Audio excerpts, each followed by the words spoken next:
Hello, everyone, and welcome to episode 207 of At Odds with Wrestling. Joe and Adam here. Adam, hello. How are you? I'm doing good, Joe, but if we can wrap this up quick, I have somehow managed to figure out how to pause Thursday Night Football on Amazon, and I need to get to it before I get an angry message from the boar about the Chiefs.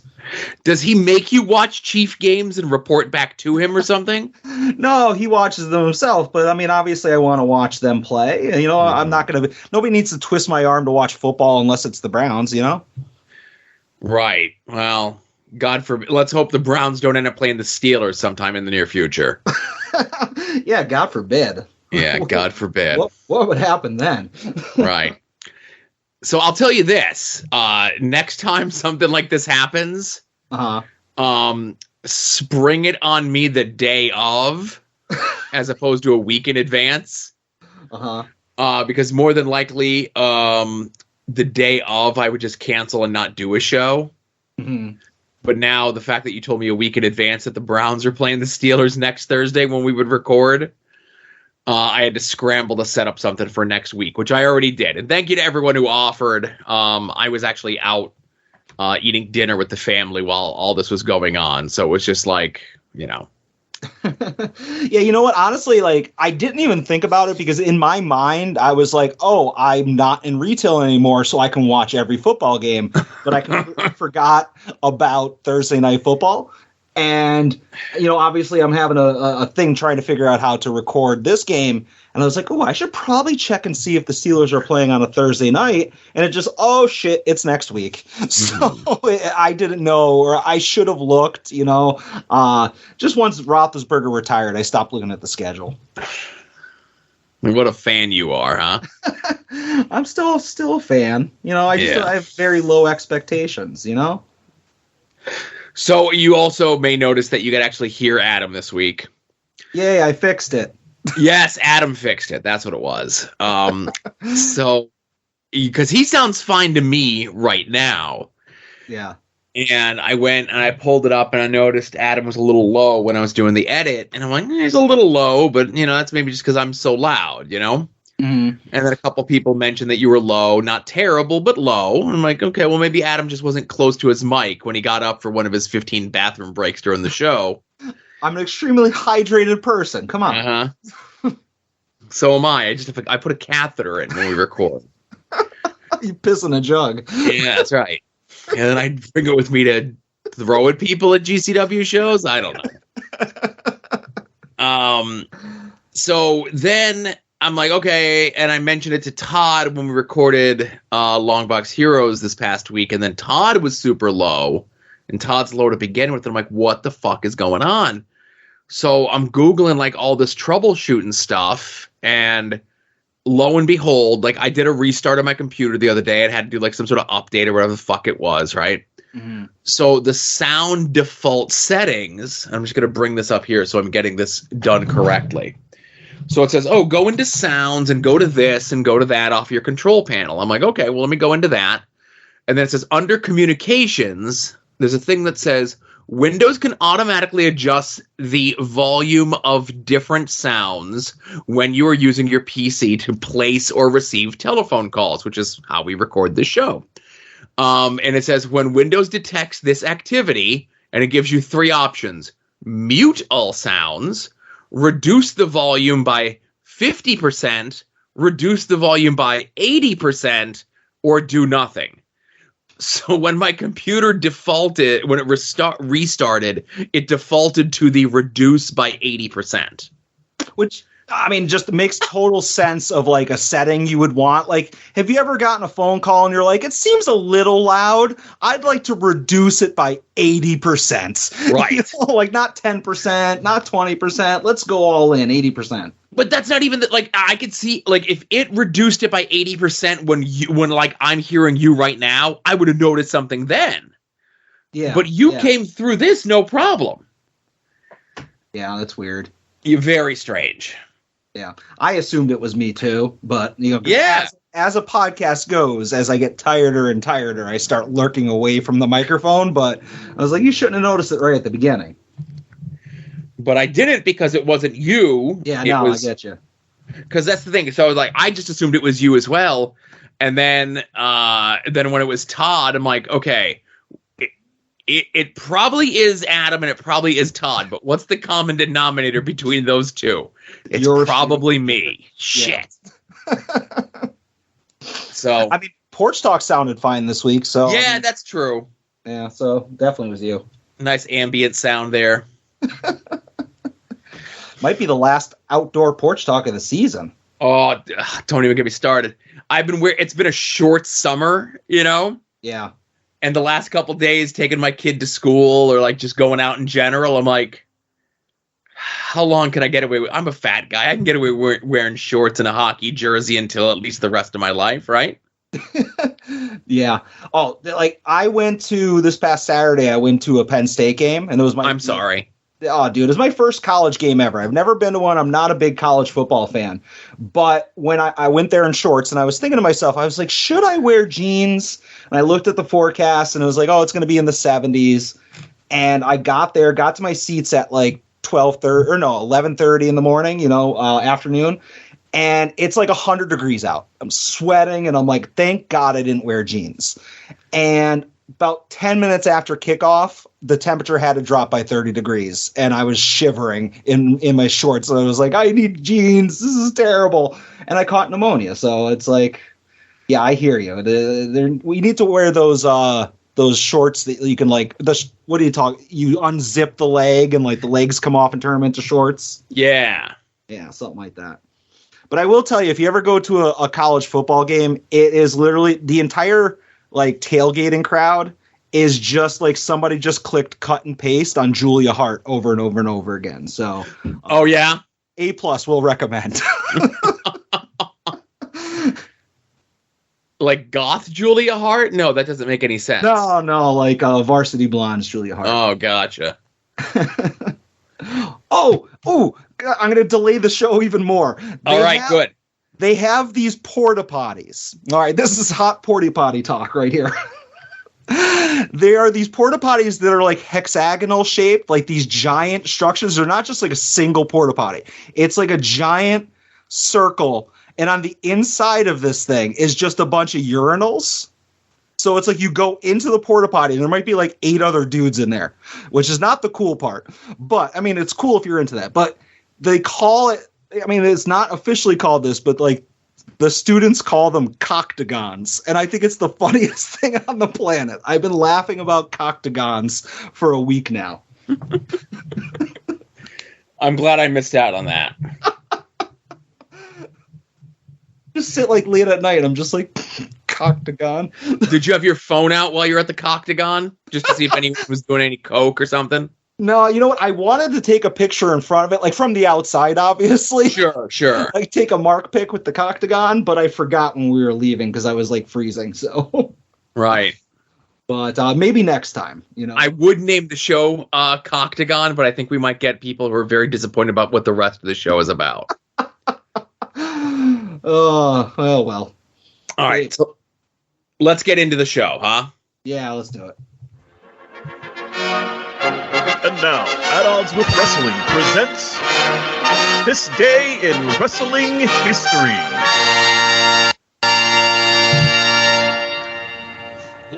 So this is actually kind of a busy day in wrestling history, and we'll bounce around just a bit, of course. Okay. On this day, wrestling history in 1996, World Championship Wrestling held their Fall Brawl pay-per-view, the War Games. And this was War Games where it was Hulk Hogan, Scott Hall, Kevin Nash, and Sting taking on Lex Luger, Ric Flair, Arn Anderson, and Sting. I'm confused. Well, this was the NWO Sting. Why is NW? Oh, okay, but my bad. I was like looking at that. Oh, okay, yeah, right. Because weeks coming up on Nitro, there had been the mind games that the NWO were playing with the WCW people, accusing Sting of turning, and they don't. The Lex Luger does not talk to his best friend Sting except for at TV, which I completely understand.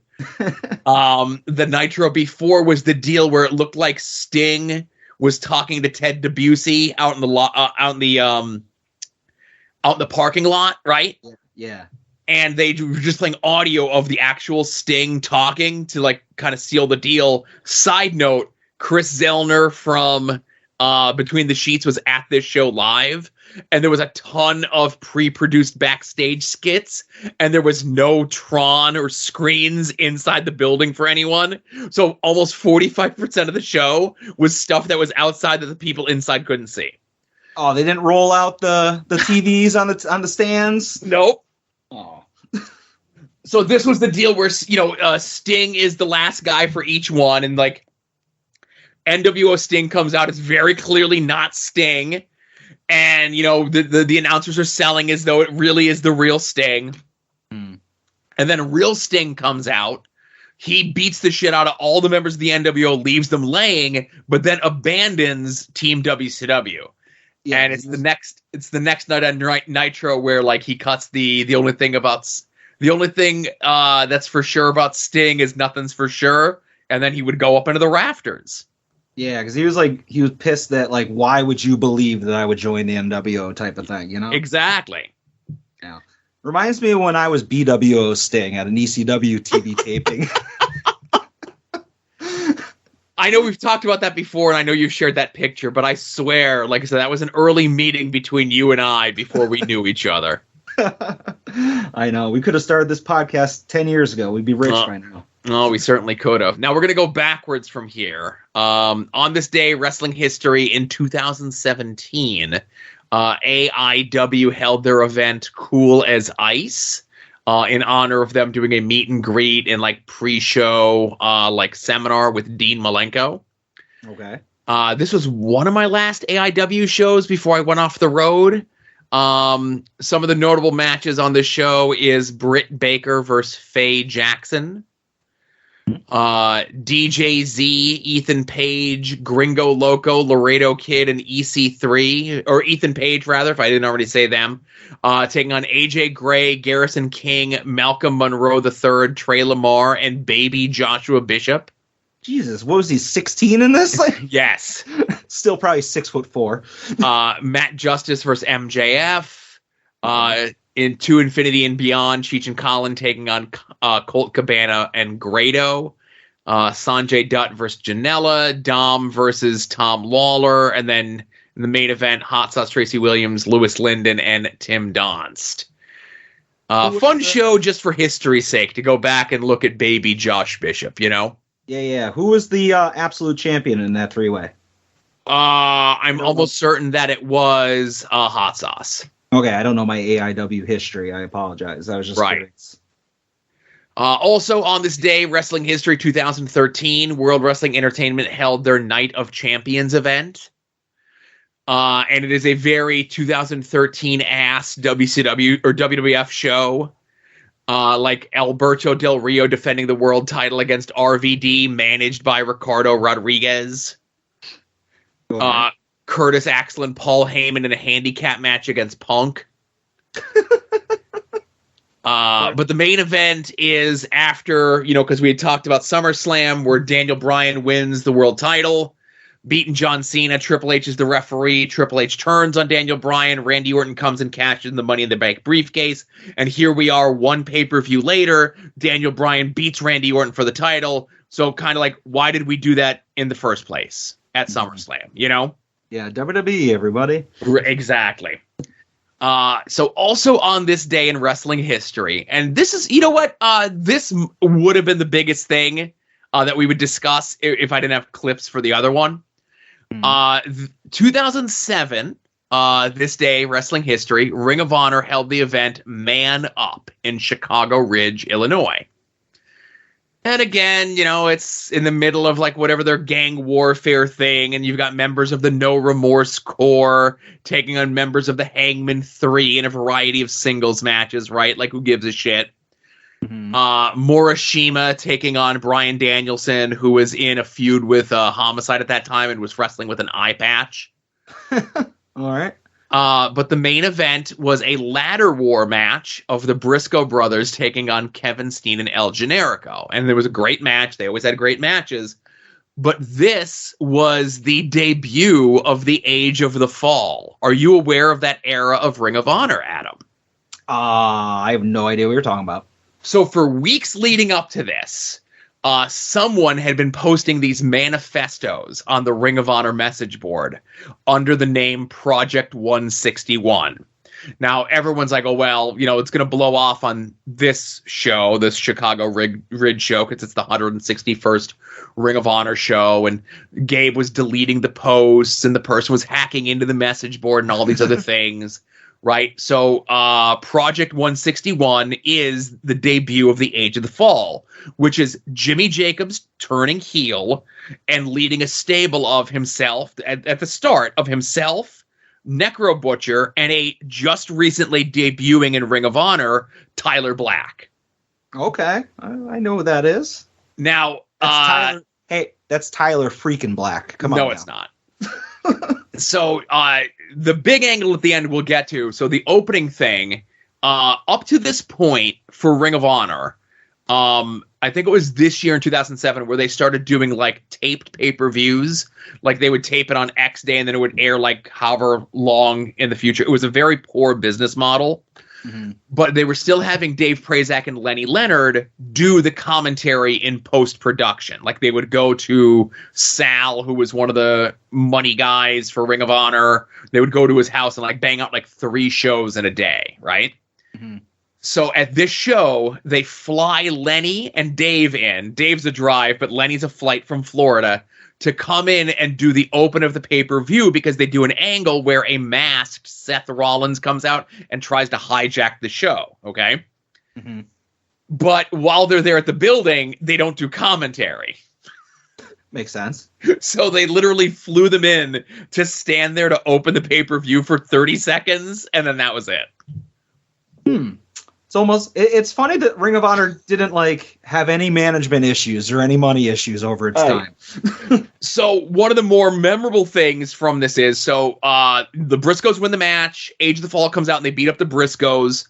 Both Jay and Mark get bloodied up, and they tie like a thing around Jay's ankles and they winch him up, and he's hanging upside down in the middle of the ring while Jimmy Jacobs cuts a promo underneath him. Jimmy Jacobs wearing a white leather coat while he is just being drenched in Mark Briscoe's blood. Okay, I think I saw that picture like tweeted recently. Yes, well, today's the anniversary of it. Yeah, I don't know if it was today though. Like, I feel like it was a couple days ago. Might have just been somebody like, oh, this week or something like that, you know? Yeah. So this moment, this angle is a lot of people, like, this is when they got into Ring of Honor. Like, there was people who were into it from the beginning. There were people that got into it like mid-06 when they start doing the Dragon Gate guys and the CCW feud was happening at the same time. And then there were people that got into Ring of Honor because of this. Okay. Yeah, that's a fucking, like, a really cool visual, you know what I'm saying? Like, for me to have been scrolling through Twitter and not know the context, but for it to have stuck out, you know? Well, there's your context. Oh, look at that. I'm learning something new every day. This is an educational podcast, yes. Exactly. Well, it's a lifestyle podcast first, but educational second. This day, wrestling history, we go by the air dates, of course. 1997, head-to-head, Raw versus Nitro.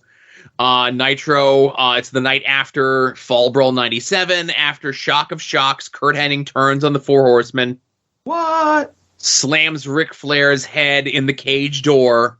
Kayfabe to write Ric Flair out for storyline reasons in real life so that Ric can go get a facelift. So nothing major, nothing real major happens on the show. Like, they're still building some stuff leading toward Halloween Havoc. Kurt Hennig comes out, and as part of his NWO ensemble, he's wearing the red Ric Flair robe with the sleeves cut off. And he beats Mongo for the U.S. title on this one. Who remembered that Mongo still had the U.S. title at this point? And this is like the beginning, like within the next week or two, and I hope it's next week when you're not here, but within the next week of two is the beginning of Mongo's last program in WCW. Oh, poor guy. Well, if you remember who Mongo's program was around this time, you know what big moment in wrestling history is coming up here, you know? Yeah.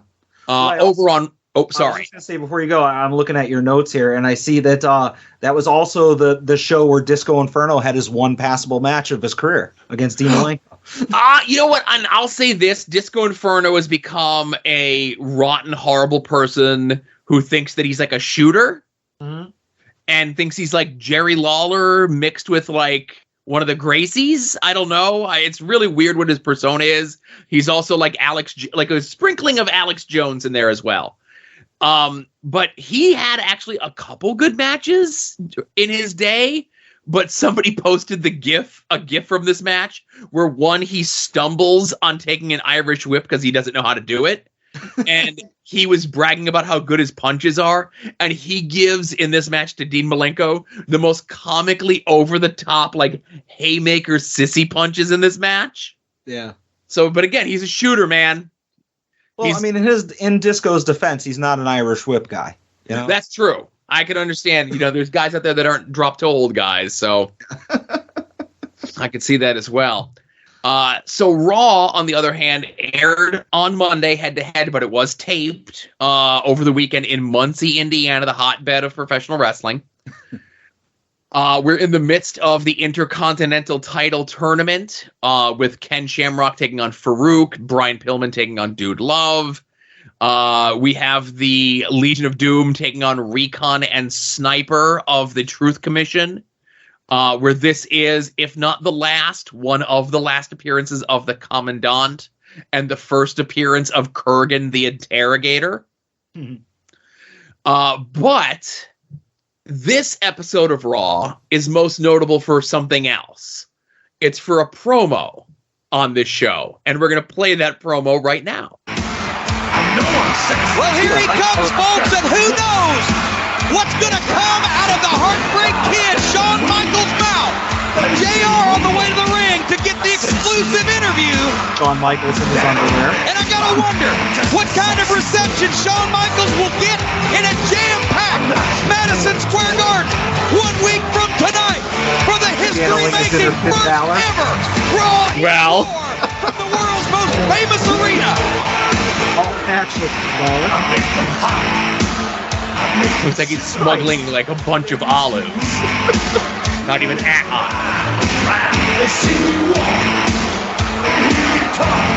How do I notice that? Well, again, we'll get into it.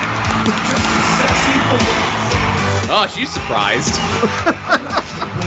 They just showed a young lady in the crowd, and she realized the camera's on her, but ending.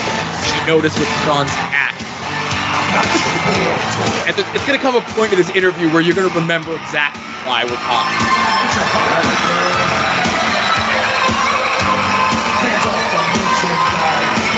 Height of power, Shawn Michaels. All natural. Shawn Michaels, I'm sure a lot of folks are wondering how many problems that you can handle. Last week here on Raw, with Bret Owen, the Occupy was Stone Cold in the back. You and Hunter Hearst Helmsley took it upon yourself to attack the British Bulldog. Problem after problem. What was your motivation for attacking the Bulldog here last week? Well, the fact of the matter is, I have done everything that there is to do here in the World Wrestling Federation. That's true. Except for one thing. And that's to be the European champion. So I decided to take it upon myself to go ahead and be the first man in World Wrestling Federation history to ever hold all 4 titles here in the World Wrestling Federation. Okay, so I was hoping that was the longer version of this, but it's not. So as this promo goes on, and JR is trying to conduct the interview with Shawn, Shawn is jumping up and crotch chopping in Jim Ross's face. Okay? Yep. Yes, Shawn is wearing little biker shorts. Yes, Shawn apparently has a little help in the package department. That's right. Well, now, as this happens, right? It's taped. Vince, for some reason, is not at this taping of Raw. Okay. Mm-hmm. JR, Jim Cornette, all the agents, everyone is flipping out. They're pissed. Whatever. Shawn needs to be fined. This is disrespectful. Of course he does this when Vince isn't here. The whole thing, right? Mm-hmm. That weekend, they go to the meeting. Vince comes in, and he says, this is what we need to do. This is what our show needs to be. This is the attitude I was talking about. So basically, Shawn Michaels created the Attitude Era and basically put WCW out of business and saved wrestling. You're welcome. So if you want to paint it that way, sure. But this is like height of powers, Shawn just like being an obnoxious jerk and everyone hating him and Vince just letting him get away with it. Well, it is really surprising because Vince is a man of high moral character. And I'm kind of surprised he didn't shoot that down, and be like, we won't let that stand here in our family company. Then, now, together, forever, whatever. But yeah, big day in wrestling history. A lot of stuff happened on this day. I love looking back at what happened, Yeah, I mean, again, anytime you can show me Shawn Michaels, I'm down for it. Right. Yeah. So, hey, let's get into what happened like the last week or so of wrestling, right? Has anything happened? Anything you want to talk about? You know what, Joe? I mean, this week in wrestling, like, I don't know if we're coming down from just like the AEW like scrum and all that shit, but like I feel like it's been a big heap of like who gives a fuck over the last 7 days, But I will say I'm going to start things off, and I want to talk a little bit about AEW, surprise, right? Dynamite last night. And Joe, I think the feed of Dynamite that comes into my house might be edited, might be different than the feed that other people are getting. Okay. A little worried because, I look on Twitter and I'm a little behind on stuff, and I'm looking and just people are like, oh man, that MJF promo was pretty good. Like, that's one of his better ones, Oh, we have Stokely cutting a promo. Yay. Oh my God, that was the greatest Stokely that promo was fire. That thing was can't miss. Stokely hit it out of the park. And I'm like, all right, let's check that out. I'm looking forward to these two awesome interviews, these two awesome promos. So the MJF promo was he was saying, Joe, this is how you know he's serious. He's not playing a character. This is like really Maxwell. So I was like, ooh, this is a shoot, brother. So that promo was really edgy because he was talking about Mox drinking. So that was a garbage MJF promo. As you say, he hits a home run every once in a while, but that was definitely just at best a base hit. So then we have Stokely Hathaway introduced by MJF, and I'm like, okay, I like Stokely as much as the next guy. Obviously I'm not a guy who, has been familiar with him for years. I'm not a friend of his like you guys are. But I'm like, all right, I like Stokely. Let's see what he has to say about his stable. And Joe, I don't care. I'll take some heat for it. I thought that promo was garbage. It went on way too long. It was like, hey, we're a group of individuals that was put together to help out MJF. But if MJF doesn't need us, we'll all go our separate ways. And then here's a bit about like the finer the juice, the better the squeeze. And then I'm going to go one-on-one and talk about all these guys that are in the stable and what they're looking for. And, oh, Joe, all those things that I did over the past couple months, that was all just a swerve. Haha, you guys are dumb. You believed me. And it wasn't at all just creative, couldn't figure out exactly what they wanted to do with me.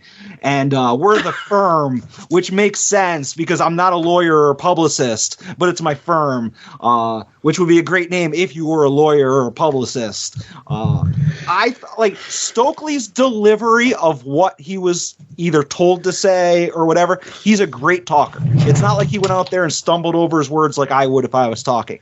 But the message that he was giving, I was bored to shit with it. I have zero interest in any of those guys now.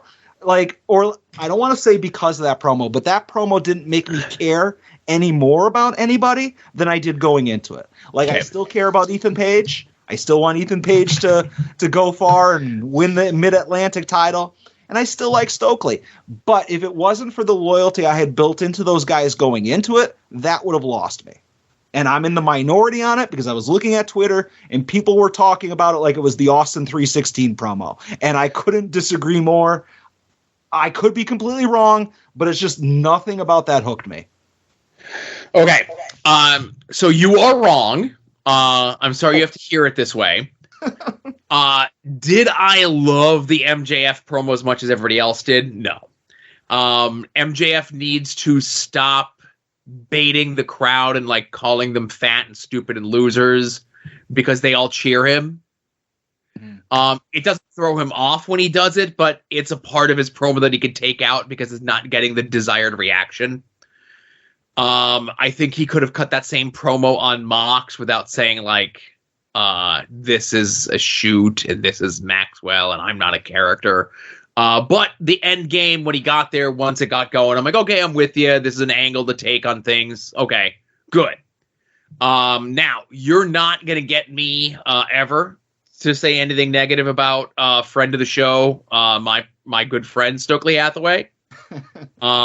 And listen, I'm not a stooge, but I'm going to stooge your remarks off to him.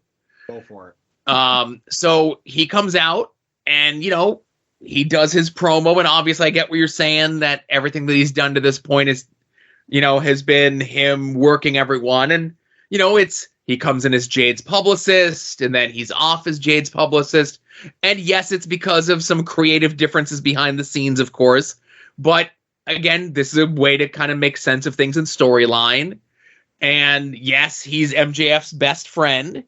And he put these people together, one to help MJF get his goal, which is the AEW world title.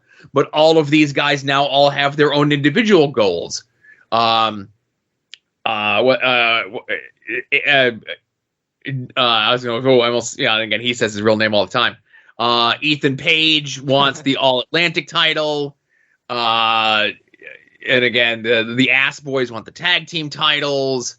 Lee Moriarty wants the ROH Pure title, and so on. And W. Morrissey just wants a hug from Stokely Hathaway, and I can't say that I blame him. I get where you're coming from. I thought it was good. I like Stokely Hathaway all the time. I don't think he's ever cut a bad promo. Again, I think you're taking some people saying like, hey, these were good promos, or like, oh, these are game-changing promos.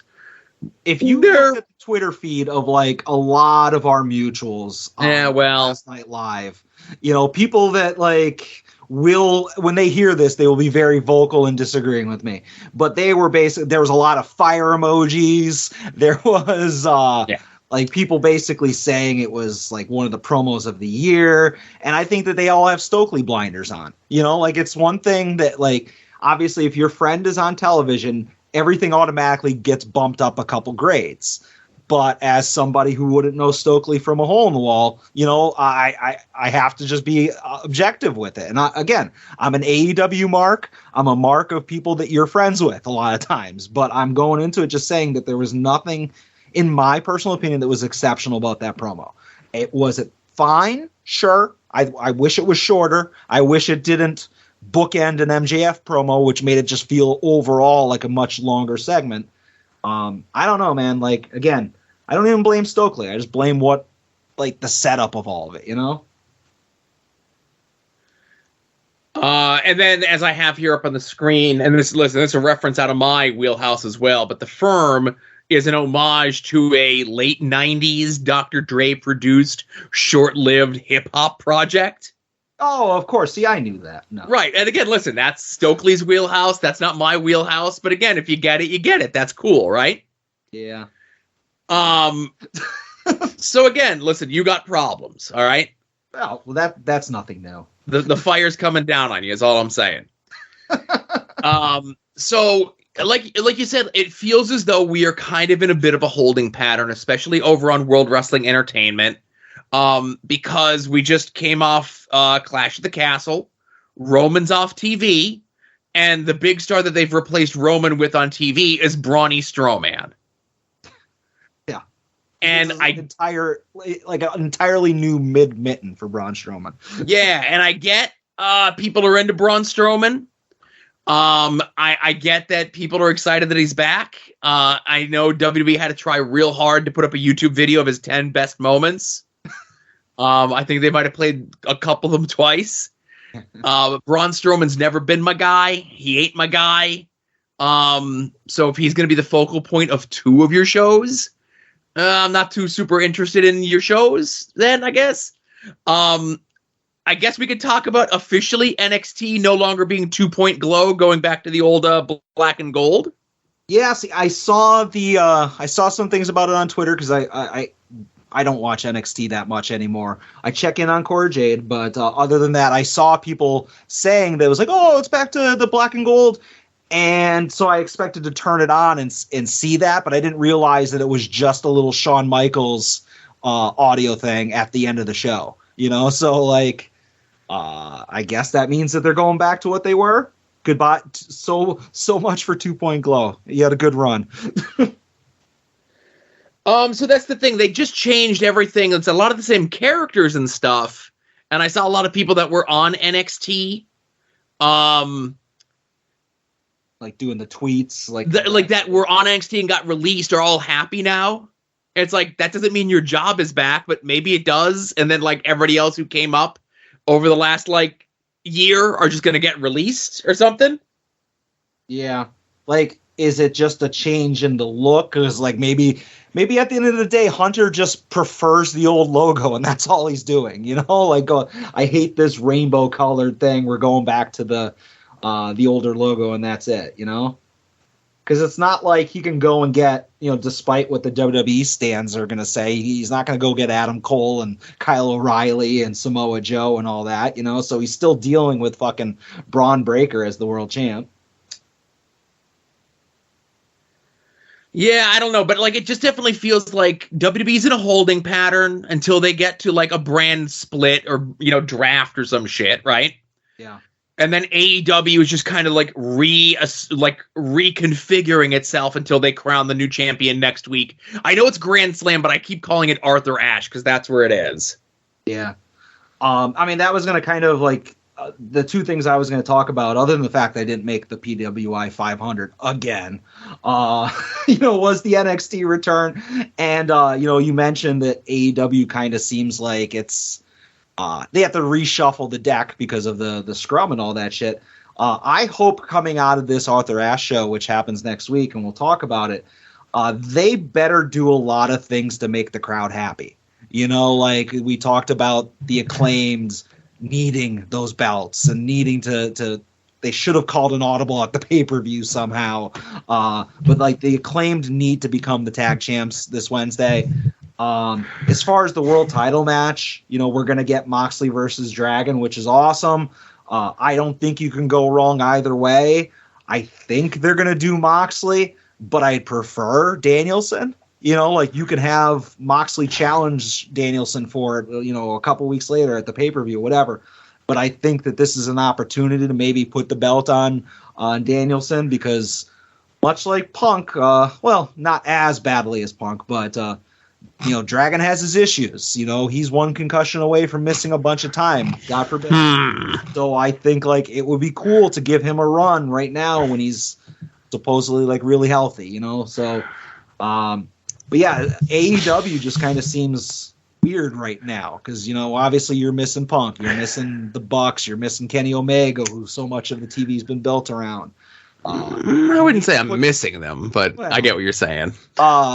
They need to put the fucking belt on the biggest badass on the planet, Orange Cassidy, who fucking knocked the fuck out Pac backstage. Like, there's a lot of things they can do this Wednesday to build up some goodwill with some of the fan base, you know. And like, I don't want to be like, oh, let it play out, but no, man, give me who I want to win shit. Have Dragon or Moxley win the world title and have Eddie Kingston come out and get in their fucking face. Give me what I want, damn it. You know? Okay. So, and again, not fantasy booking. Of course, we don't do that here. No, not at all. And I don't build things up in my mind and then not tell anyone. And then when they don't happen, I get upset at the company. But I'll say this. I don't think, like, the Acclaimed should win the titles. Mm-hmm. I have a weird feeling that they're not gonna, and we're gonna get one more match out of this, of them, Swerve, and Keith Lee. Why? I don't know. It's just a feeling. Further the anticipation.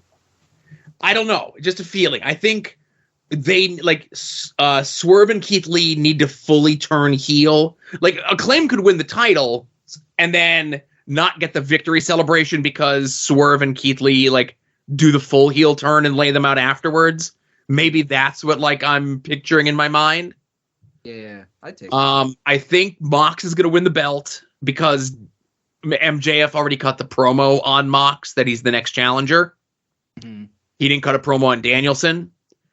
Oh, see, I didn't even. I was just so like rolling. Yeah. I was dizzy from rolling my eyes at MJF. Which the fact that yet again another AEW promo spoils a fucking match. Well, again, I don't think this was intentional, but let's just say, like, I'd love to see either guy. Danielson's more my favorite than Mox.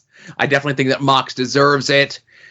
I'm certain that Eddie Kingston is going to get involved some way, somehow. I know it came out over the weekend that he got COVID, so I think he's doing better, but he wasn't at TV this week.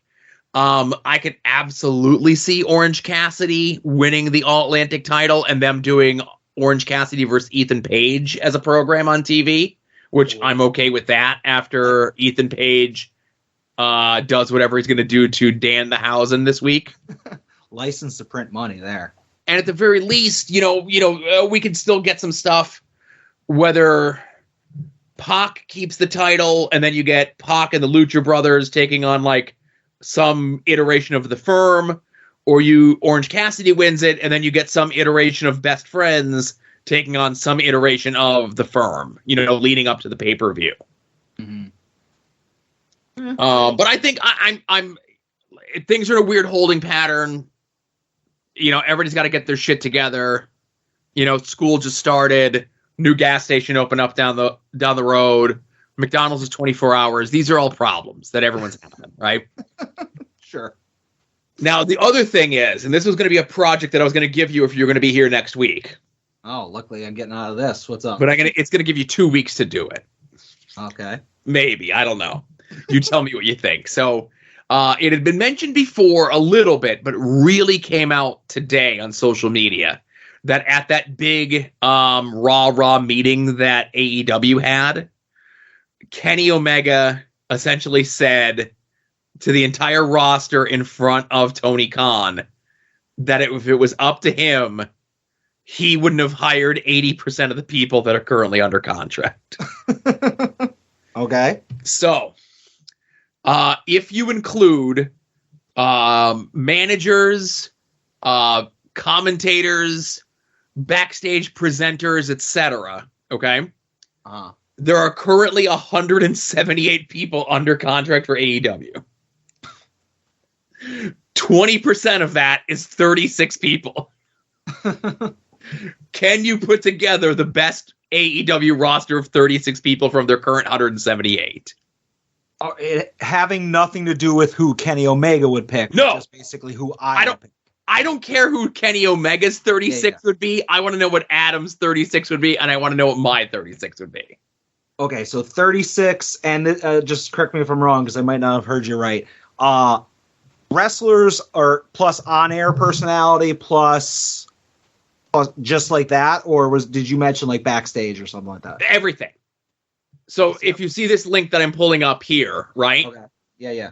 As of today, there are currently 178 people under AEW, and then you could break it down by men, by women, by other roles, quote unquote. Like you got your part-timers, your managers, your commentators, ring announcers, blah, blah, blah, blah, blah, right? Okay. So it's 178 people. As you see the list as I'm scrolling here. And it just seems to go on forever, right? There's a lot of people. All right. Right. So in 2 weeks, we're going to reconvene. I'm going to send you this link. Yeah. In the chat. And then we're going to come back in 2 weeks and we're going to formulate our best 36-person roster. Okay. It's actually 35.8 repeating, but I'm rounding up to 36. Tony Khan is your free square. Right. So that's the other thing. Like when you look at that roster, right? They're including Shad Khan in the roster, right? They're including people that are like under Ring of Honor deals. Yeah. that aren't officially with Ring of Honor, right? Yeah. They have Dan Lambert still there, but I don't think Dan Lambert's been on TV in weeks, Yeah, well, he'll be on my roster. Right, exactly. His number one draft pick. Yeah. You know what? I'm looking forward to looking at a roster of talent and putting together my team. Glad I can do that here, Joe. Right, and listen, I might include this link in the show notes, and if you want to play along at home, I don't know. There's it'll just be interesting to see where we all line up, Yeah. Okay. I'm looking forward. But yeah, like Tony Khan doesn't count. Tony Khan's like your freebie. You automatically get Tony Khan to come and cut interesting promos on TV. Yeah, I'll put together a little announcing team. This will be good. All right. Yeah. All right, cool. That's all I got, Joe. There wasn't really much other than me being totally right about that Firm promo. Mm-hmm. Sure. Okay. So there's going to be a tough assignment for me. So let's get into phone calls before we get into homework, huh? All right. Because I might have some interesting topics that spin out of this. First call. This is the strongest man in all the land, Arthur MacArthur, and if you're listening to this now, you'll have watched me perform at AIW's Wrestle Razor. It's going to be great. There's a lot I can talk about, but I have to dedicate this call to the passing of a legend. The legend that is Hot Soup Wrestling. He unfortunately died from a overdose of thyroid medicine. Very touching that his son took over his account and posted his note talking about the toxicity of the world and all of the... look, this is... God damn it, this is the stupidest thing ever. Who's going to be my number one hater on Twitter now? Randy. Apparently. Randy. What are we going to do? How could you? How could you go away? I need someone to give me flames. Do I have to rely on Dustin now? This is ridiculous. Randy, you're a weak man. Couldn't make it. I don't know, man. This whole thing is hilarious. That's all I got. I hope you guys have a great weekend, and we'll go from there. Yeah. Yes. I was just going to say, for those that don't know, I'm pretty sure Tom Dunn killed a guy. Is that what we're getting out of this? Well, we're trying to figure out who killed him, if it was Tom Dunn or if it was the shock of Artie and Chuck winning the tag titles. Mm-hmm. And this guy was a big Artie hater for no reason. There's a lot of speculation of who may have been behind the account, but if we're to believe that this was a real person and then his son found him and posted his suicide note in multiple tweets on his Twitter account, and that he overdosed from injecting himself with thyroid medication. I definitely think that someone else was behind this, and that Randy, the Hot Soup Takes guy, was maybe a fabricated creation who maybe had a grudge with some of the people in AIW. What? Yeah, I don't know how people get mixed up in these sort of things, Yeah. If anybody's listening to this that has no clue what we're talking about, just so you know, nobody's dead. We're not laughing at somebody legitimately being dead or no. We're laughing at a very unhinged person who probably needs some help, but it's still kind of funny. Yes. I will say this though, the Hot Soup account does follow me, so hopefully they don't delete the account so that I can keep my Twitter followers up, Yeah. I lost 2 after last week, Joe. I don't know if I said something on the podcast that might have offended anybody. You probably did. Oh, yeah, possibly. I'm thinking of one thing in particular, but go ahead. I'm sure there was something on this show that you said that'll probably get you unfollowed by a couple people as well. No. Stokely's going to unfollow me. Maybe. He doesn't follow me this time. He's going to have to follow me, then unfollow me. That'll really show me. Yeah. Next call. Hey, Joe and Adam, what's happening? This is your boy Kenny from The Mystery Man. Hope you guys are having a good week. Want to thank Joe for tweeting out the link to the episode of The Bump featuring everybody's favorite Kevin Steen and that other guy, Johnny somebody, who had a bunch of cool things to say about AIW. And then celebrity of all celebrities, John Thorne, drops in, and the whole thing turned into a love fest for Chandler Biggins, which is awesome. One of the AIW shows I went out to was November 2016, the first night of the Double Dare tournament. You can go back and watch this on Jerry's Internet Wrestling Emporium. But I had a great interaction with Biggins, and we were totally hating on Kalisto, who they tell the story in an early episode of The Card is Going to Change, where Kalisto, 1 year for the J-Lit, did not show up and basically beat AIW for a $40 megabus ticket. So I remember going to like house shows, bringing the signs that would say like Kalisto owes AIW $40, and like I'm still blocked to this day by Free Stuff Manny. Anyway, so Hawkins said, or I have to ask Hawkins next time I see him, but Brian Myers, I should say, but. Further episode on The Card is Going to Change, they mentioned that debt was purchased by an unnamed, that $40 debt was purchased by an unnamed WWE superstar. I bet Hawkins knows. I'll have to ask him next time. Love you guys. Love the show. Love you all the time. Get wrecked, bots. No, I actually saw that the bump with John Thorne. Yeah. John told me a day ahead of time because he had to record something to send in. When they found out that Johnny and Steen were going to be on. It was really cool. Those two guys have really good chemistry. I'm glad they're putting them together on the bump. I'd really love to see them together as like something on TV. Panda Express. Panda Express, right? Break all those shirts out of storage. I was there for the recording of those promos that were in the basement of Turner's Hall. Oh, wow. And the match, the match never happened because, Steen mentions on the thing that he ended up like getting injured or he missed a flight or whatever it was. And then the next time that he would have been able to, he got signed by WWE. So he couldn't do it, Yeah. But yeah, those guys are good. Like whatever Johnny's, blocked me on Twitter. And, I talked to some people that I don't think Steen likes me, but that's cool. I still like him. I'm still a fan. There's no, if somebody doesn't like me because of me, like, I'm like, I just have to deal with it, Yeah. If somebody doesn't like me because of a misunderstanding or like some sort of perceived slight or, they were jerks to my wife or a friend and I kind of shit on them for being jerks to my wife or my friend, and then you don't like me because of that, then you can go fuck yourself forever. Yeah.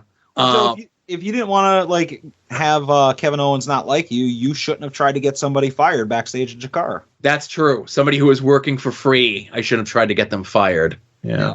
Fucking diva. I know, what a piece of shit I am. Thanks, Kenny.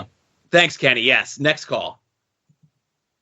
Hey, fellas. It's Kyle G here, aka old Claudio Sharpshooter, now pro wrestling fan. I just wanted to let everybody know I have launched www.nepawrestling.com today, a new wrestling blog dedicated to what I feel is kind of an underserved portion of wrestling media in the 2022 landscape, which is basically spotlighting all the men, women, and people who do the work every day to make sure that we have fun shows to go to and people to wrestle, places for people to wrestle, etc. So if you could take a look at my new article, which I posted today, it's called Pro Wrestling is Magic. It's the first piece. If you would check it out, I would really very much appreciate it. Thank you guys so much for everything you guys do for getting the word out about pro wrestling, and I hope you all have a wonderful day. So we're just letting people call in and plug their shit now. Is that what we're doing now, Joe? Yes. All right, fair enough. No, I've known Kyle for almost 25 years. So he had contacted me ahead of time. He asked me if it would be okay if he called in and left a plug for the thing. I'm like, absolutely. Right. I know you're being you, right? What? But like Kyle is and has been a lifelong wrestling fan. And the thing that he wrote up is just kind of like the last couple weeks of his experiencing professional wrestling, kind of starting with the LVAC Steel Stack SmackDown show, leading up to the wrestling that ran at the furry convention that Ed was at this past week. Yeah.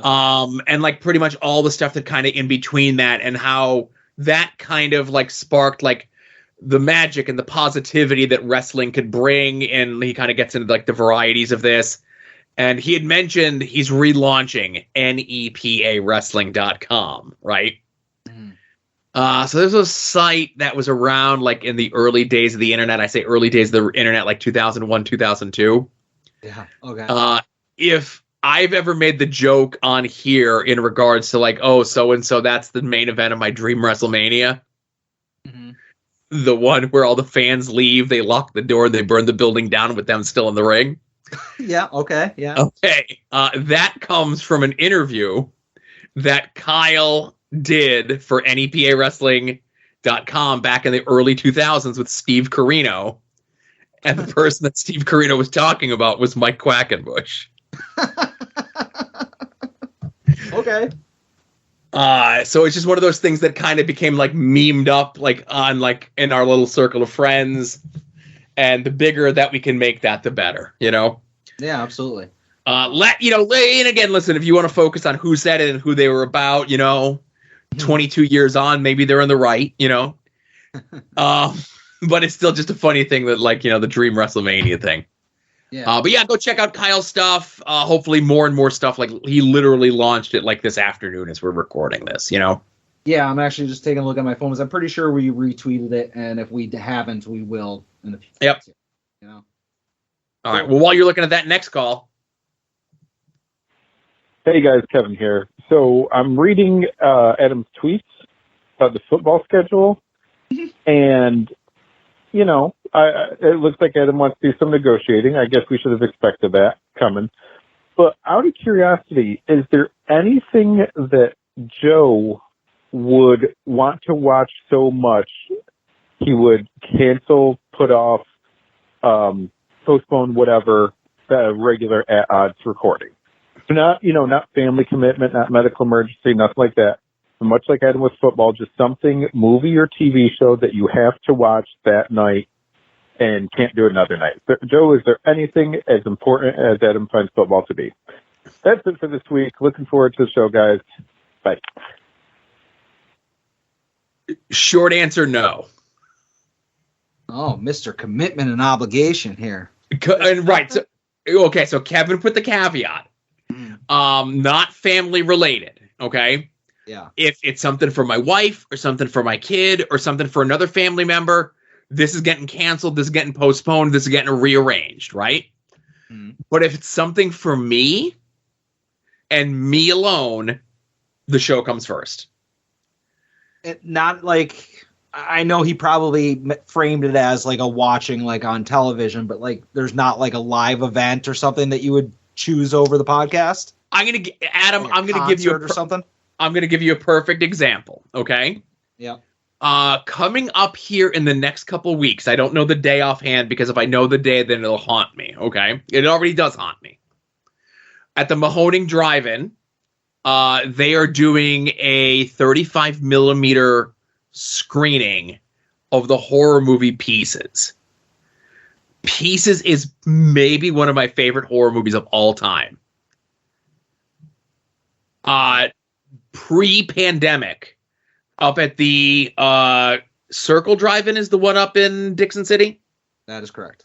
They were going to do, some other fly-by-night group was going to do a doubleheader of Texas Chainsaw Massacre and Pieces.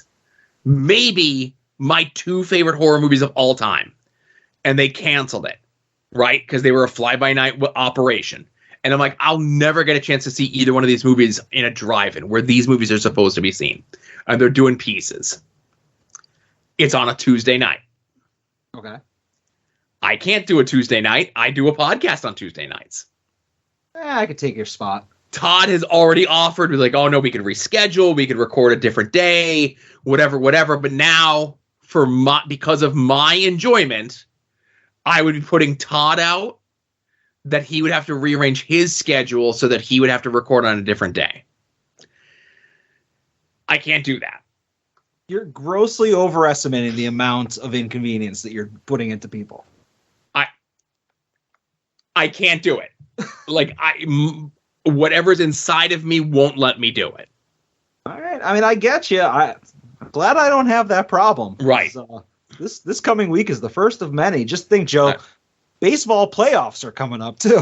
Oh, really? Are the Yankees in it officially? I thought I keep seeing the board tweet out that they're out. Oh no, Bohr is currently on the World Series is back on. That's where he's Gotcha. at. I have never been on the World Series is on train. I am just now willing to concede that the Yankees will make the playoffs. I'm not willing to admit that they'll go any further. But yeah, that's all coming up. So we'll see. There's going to be a cornucopia of guest stars over the coming weeks and months. Line up, everybody. Yeah, I was gonna say like when Steve Guy is replaced by Pat, but yeah. All right, let's get to the next call. It's the sepia button there, Adam. Oh. Hey, Joe. Hey, Vansky. Your undisputed sepia button holder, Big Sue here, and Vansky. If I don't call in from time to time, don't worry about it. I'm gonna hold down this damn button.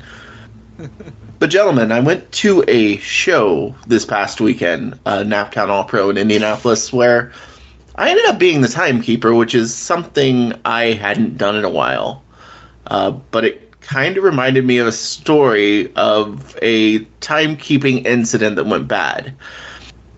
Back about 12 years ago at Insanity Pro in Indianapolis, we brought in, currently serving a suspension at the time for choking Justin Roberts with a tie, the American Dragon Bryan Danielson, and he was to take on, well, the Florida man, he who must not be named.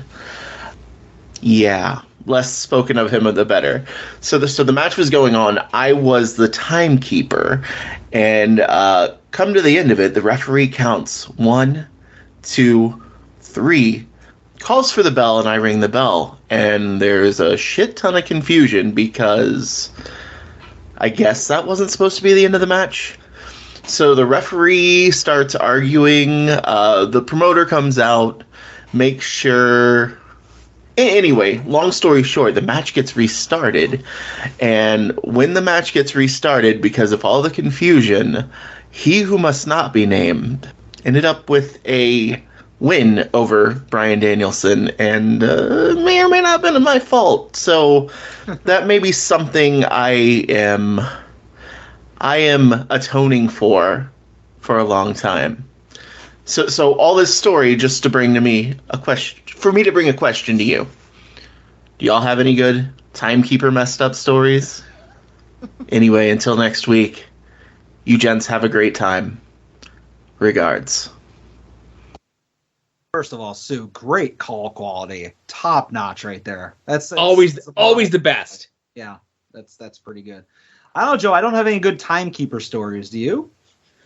Well, obviously there's the story that we alluded to before, and I've told on the show before, where there was the gentleman who was doing assisting with sound at a Chikara show. He messed up a time cue, rang the bell on a super close false finish.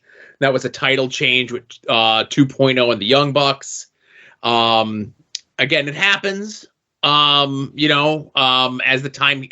So I don't think. So I'm going to say Sue didn't screw up. The referee screwed up. Okay. If the referee counts to 3 and calls for you to ring the bell as the timekeeper, it's your job to ring the bell. Okay. Yeah. Yeah. But this guy who was doing sound and the bell and everything else like that. So he just thought it was the end of the match because it was a super close 3 count. The referee doesn't call for the bell.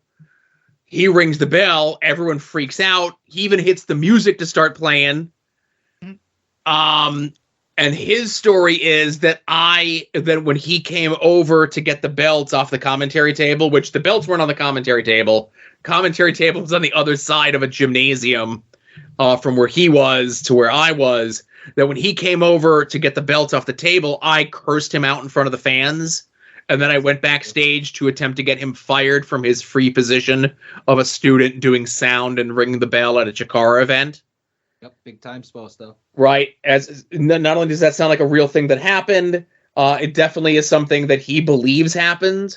Not that you can go on Jerry's Internet Wrestling Emporium and watch the show and see none of that happen. But anyway, that's my timekeeper story. Again, I will just go back and just say, Sue, I appreciate you defending the sepia button. I mentioned last week that you had to make not necessarily weekly calls, but the occasional call, and this was a good one, so thank you. He's going to Roman Reigns it. He'll call when he calls, right? Yeah. All right. Well, last call, pink button time. I did not pre-screen this for quality, so we're taking a chance here. Hey, Joe and Adam, it's Ed. I'm currently just got into my car, about to leave for Cleveland for the matches. I'm going to go to the matches. I got to support the Raider, man. He's the only person so far insane enough to give me a chance to do commentary for professional wrestling. I'm going to watch him win that Golden Boot. Hey, Eastern PA is nice. It's a nice place. You got nice people out there. You got weird Darby Allin cosplayers. We also got nice people. I got to meet Kyle and Matt at Coffee Con East. Had a great time. I dressed like a cat girl. I said, well, this is a good time to, take a pause in the soft sabbatical. And before my panel, I had some drinks, which lifted me up enough to talk about Vince McMahon wanting to shove crunched up leaves in his cousin's vagina. That apparently disturbed some people. I don't know, man. I don't know if they want me to talk about this panel. That's what I chose to talk about. Joe, like when you went, you got one of those milkshakes. Those cost a lot of money. So did I, but mine had Red Bull and fruit punch and orange sherbet in it. It was really good. But it's kind of a good week for me because everybody's talking about cocaine and wrestling, and I love both those things. So I just want to know what your guys' favorite coked out wrestling promo is. There's some classics. I really like when Doug Gilbert said that Jerry Lawler was a pedophile and Randy Hale smoked crack. Keep baby. What a great call from Ed. I love when Ed calls in on this show. Yeah, I mean, that was an audible call, so that's a win. I'm glad Ed turned it around about his feelings about Eastern PA as he was driving and he was shitting on how there's nothing here. And then he said Popeyes was dry. Did he just eat the biscuit, maybe? Is that what it was? Maybe. I don't know. Favorite coked out promo? Every Shawn Michaels promo? Well, Shawn was more pilled out than coked out, if we're going to be honest. Yeah. See, the real, and obviously the real era of coked out promos was the 80s, which was before you were watching, before wrestling existed. This is true. Obviously there's the indie promos and stuff like the one that Ed mentioned that Doug Gilbert said about Jerry Lawler sleeping with underage girls and Randy Hale smoking crack. Now, I did not pre-screen this call, Adam, but I actually do happen to have bookmarked my favorite coked out promo. Of course you do. Go ahead. Because of course I do. Yeah. Now, a lot of times it's better to see the visual with this one as well, but I think you get the gist of everything that's going on. Okay. This is SummerSlam 1989, one of the best wrestling shows of all time. After building up a program on primetime wrestling, Roddy Piper comes out and distracts Ravishing Rick Rude, costing him the Intercontinental title back to the Ultimate Warrior. Okay. Now, this is the post-match interview that Roddy Piper gives. Adam, the visual is one thing, but I'm going to ask you to do your best to keep up, okay? All right. In the World Wrestling Federation, and back in a big way. Roddy Piper, come on in. Bottoms up. A little celebrating for you here, I like apparently. Pete Rose, too. Next thing I'm going to do, I'm going to drive Voyager 3. That's what I'm going to do next. Roddy What's the Piper Scotsman wear under his kilt? You're not asking me a question like, What's how would I know? How would you know? His shoes.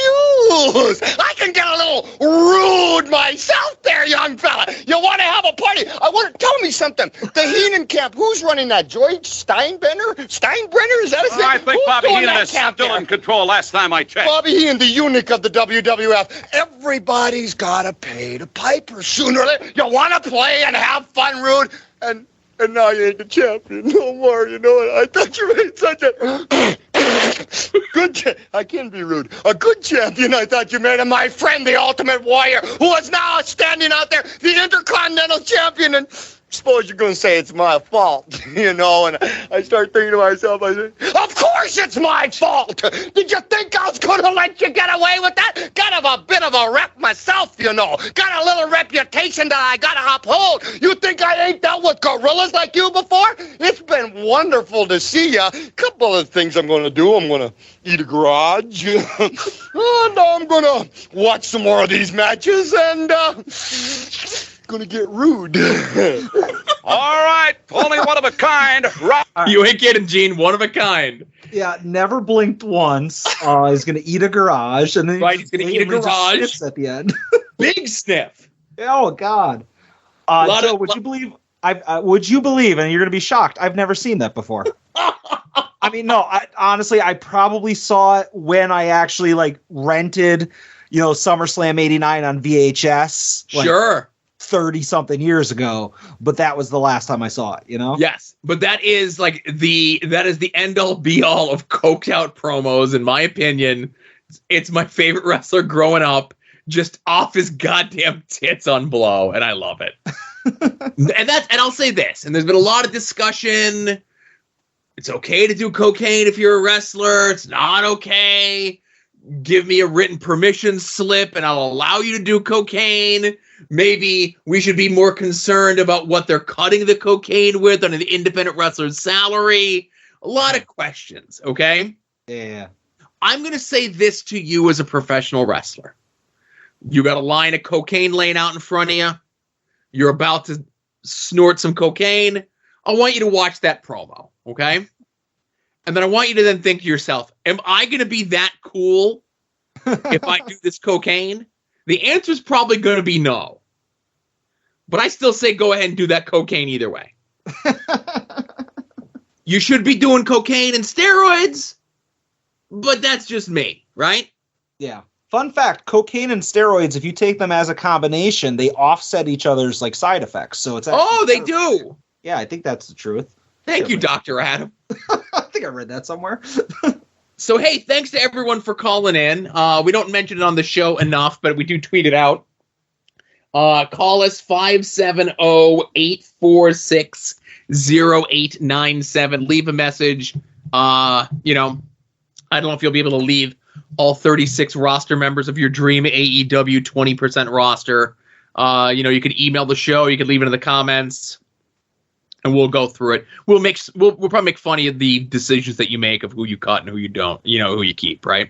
Yeah. And somebody take out a phone and figure out what our phone number can spell. Like Pod Van Dam is 209 Pete Pod V Dam or something like that. I want to know what our number does. There's nothing intentional, but it's got to spell something. So somebody let me know. I had a friend of mine growing up. As we were teenagers, late 20s, his phone number was New Jack. Oh, nice. Yes. 10 years ago, Verizon had this thing where you were able to get vanity phone numbers. Oh, boy.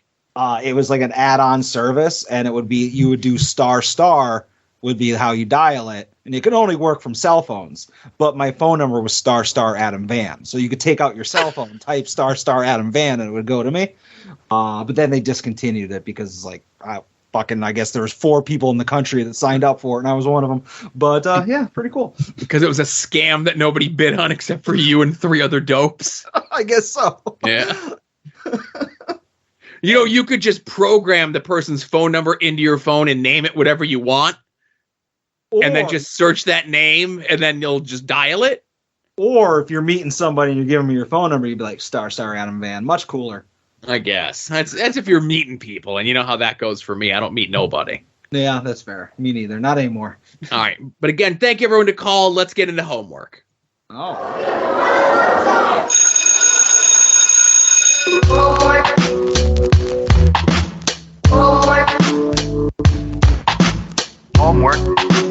Homework. It's an obligation you owe your family and yourself. Homework. It's an obligation you owe your family and yourself.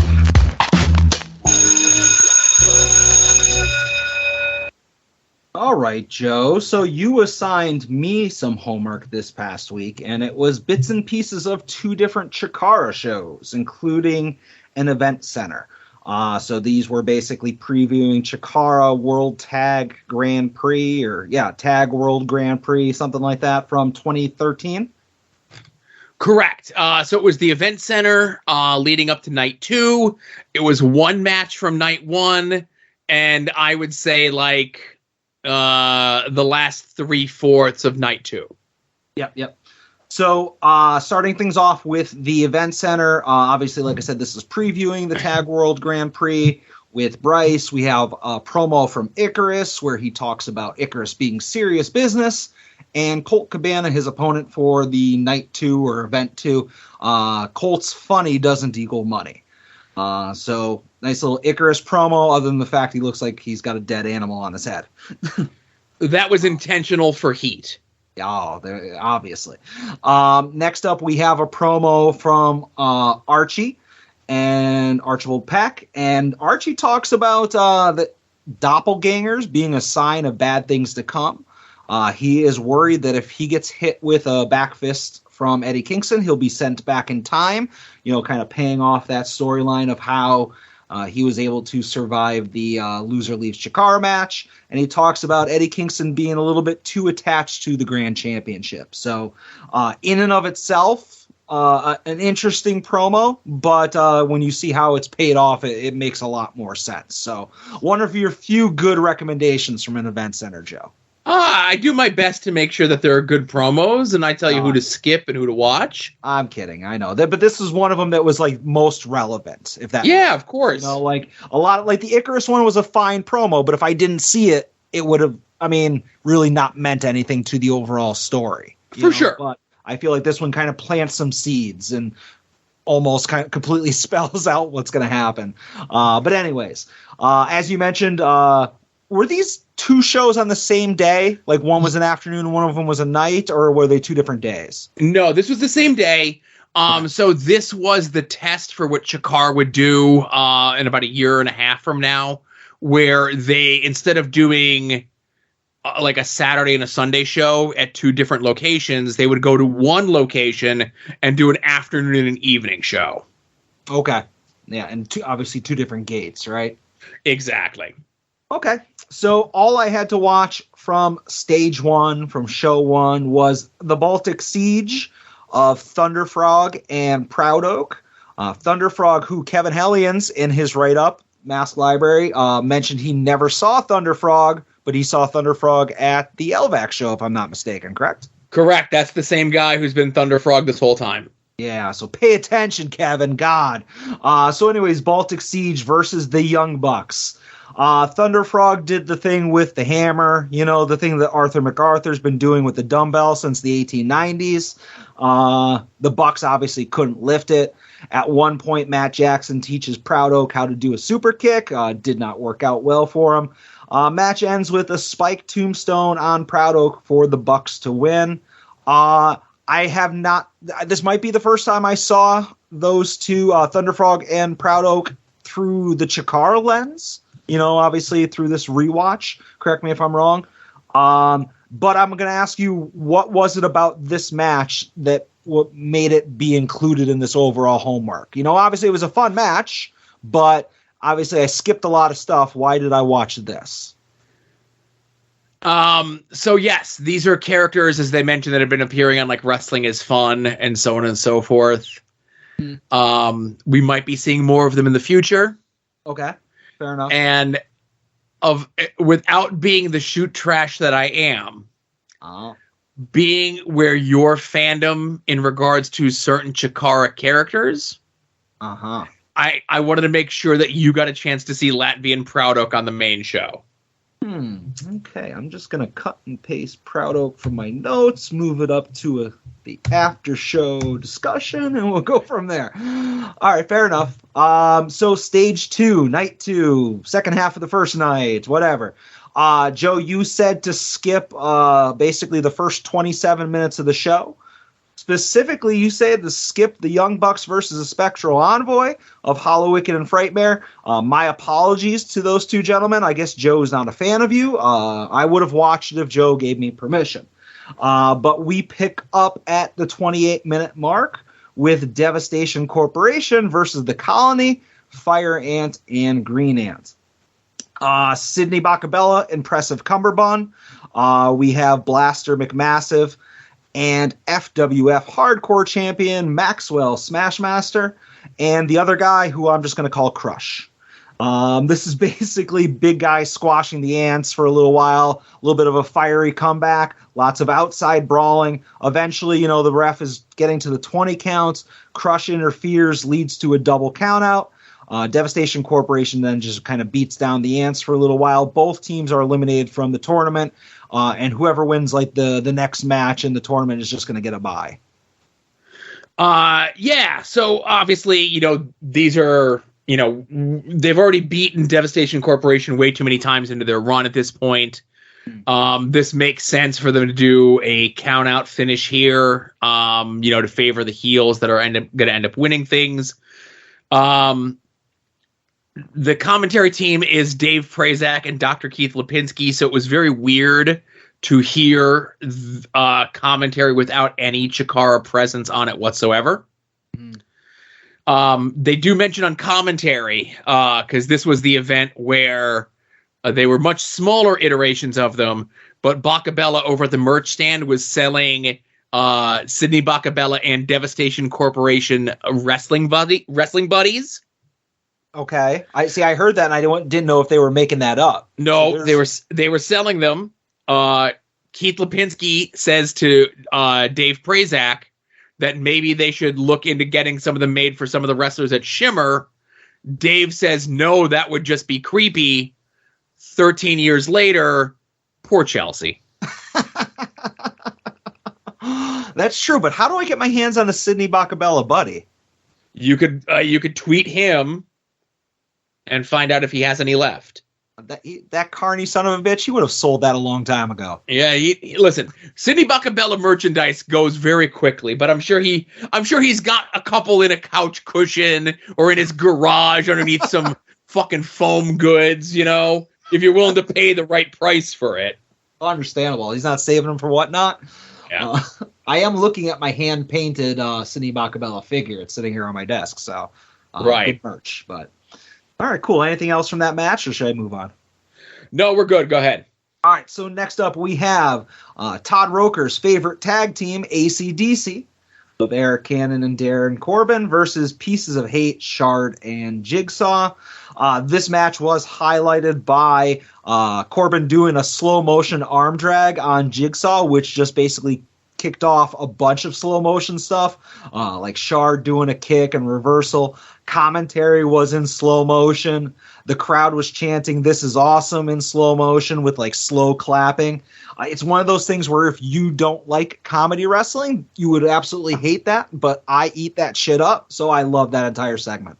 Corbin did, after they went back to regular speed, did a tope suicida onto the Shard on the outside, nearly just killing and obliterating a small kid and almost taking out a little girl.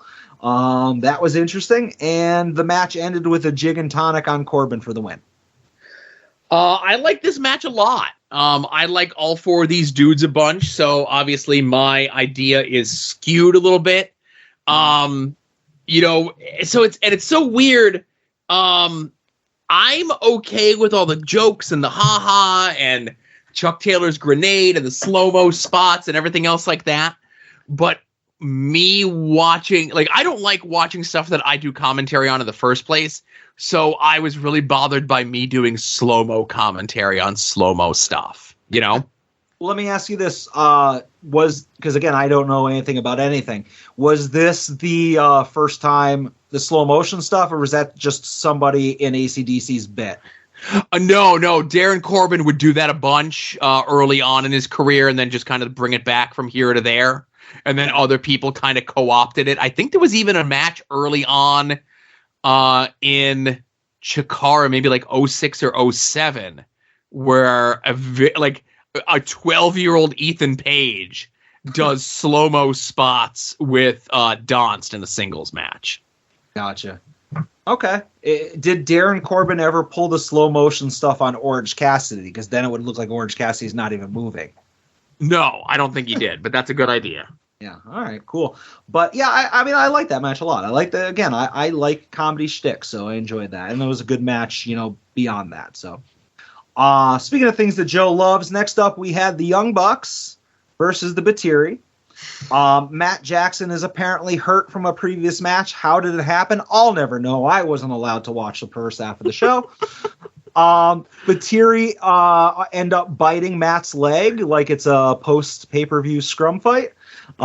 Matt counters a spinning toe hold into an inside cradle for the win. So the Young Bucks are hurt but are advancing.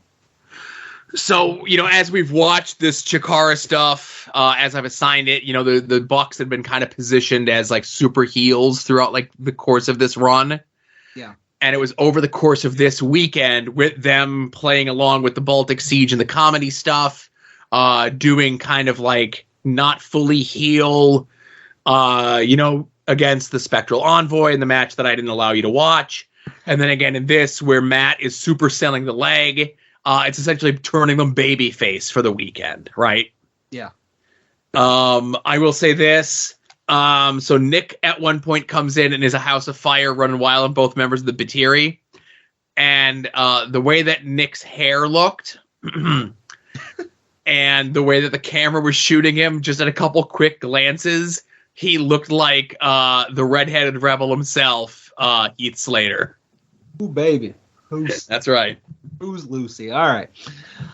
Next up, we have Icarus. Oh, no. Wait. You're missing something. What am I missing? So, because... yeah. Yes, because the Colony of the Devastation Corporation went to a no contest, Pieces of Hate get a bye.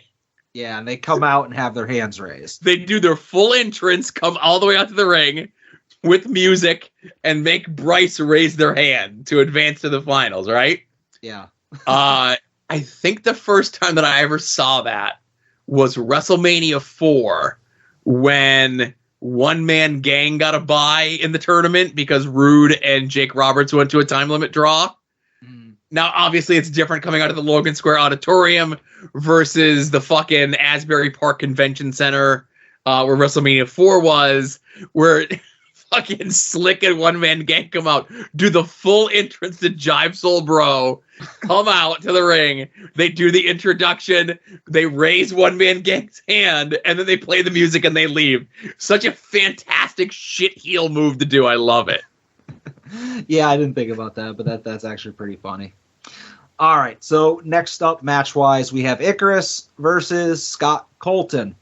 Icarus takes his jacket off really early, but Colton does everything in his power to cover up the tattoo with his towel, and even so much as like kind of drapes himself over Icarus's back. Commentary during this match talks about some stuff that I might have missed, including Sugar Dunkerton being fired, which is no big deal, but also Johnny Gargano quitting. So Icarus is on his own, and I didn't know these circumstances, so explain that to me in a second. Icarus uses a towel to blind and then choke out Colt. And then they do things for a while until Icarus pedigrees Colt Cabana for a surprising win. So Johnny quit on the North Carolina show that we watched a couple weeks ago, where it was a 4-on-4. It was all 4 members of Fist against all 4 members of Spectral Envoy. And there was the big... walking out. Well, and he's like, and Johnny's like, well, that's it, I quit. And he leaves. He quit. Okay. Yeah. I thought... The Sugar getting fired was an event center, maybe that happened in between the Georgia show that we skipped and this show. Okay. You did miss me saying on commentary that Colt is Chicago's favorite son. No, I heard that. I just freaking forgot to write it down. Okay. Very strange, of course. I can't imagine how Colt must have felt being in his hometown and having half the crowd cheer for his opponent. That must have been a real weird feeling. never to be seen again. Yeah. Also, I do like the bit in Cabana's entrance here where they say from Maxwell Street and they give the zip code. It's like they're like 2 steps away from like giving like the exact GPS coordinates to the studio apartment. And do I tell this? Have I told the story on this show? I don't know, but it's safe. You know what? Let's finish the show, and then I got a story to tell you about this show. Okay, fair enough. So next up, we have, honestly, what I was looking forward to most on this entire show, which is your grand champion, Eddie Kingston, versus Archibald Peck. Before the match, we have a promo from Eddie, and he's pissed off. He's pissed off that music is playing while he's trying to record it. Says that Chikara is becoming a joke.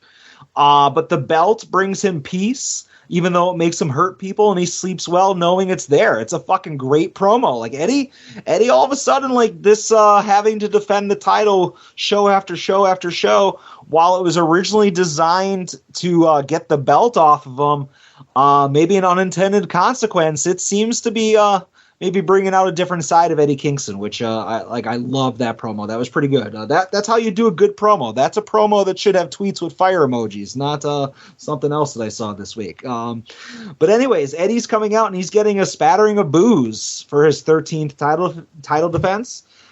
We get a back and forth match for a little while. The crowd seems to be like really behind Archie, which was interesting. Eventually, it's just Kingston punishing Archibald Peck. Archie ends up hitting his new move 3 times. It's not a DDT. It just looks like it. Eventually, Archie ducks a back fist from Eddie Kingston, and he hits Eddie Kingston with 3 of his own back fists. So that was a cool little spot.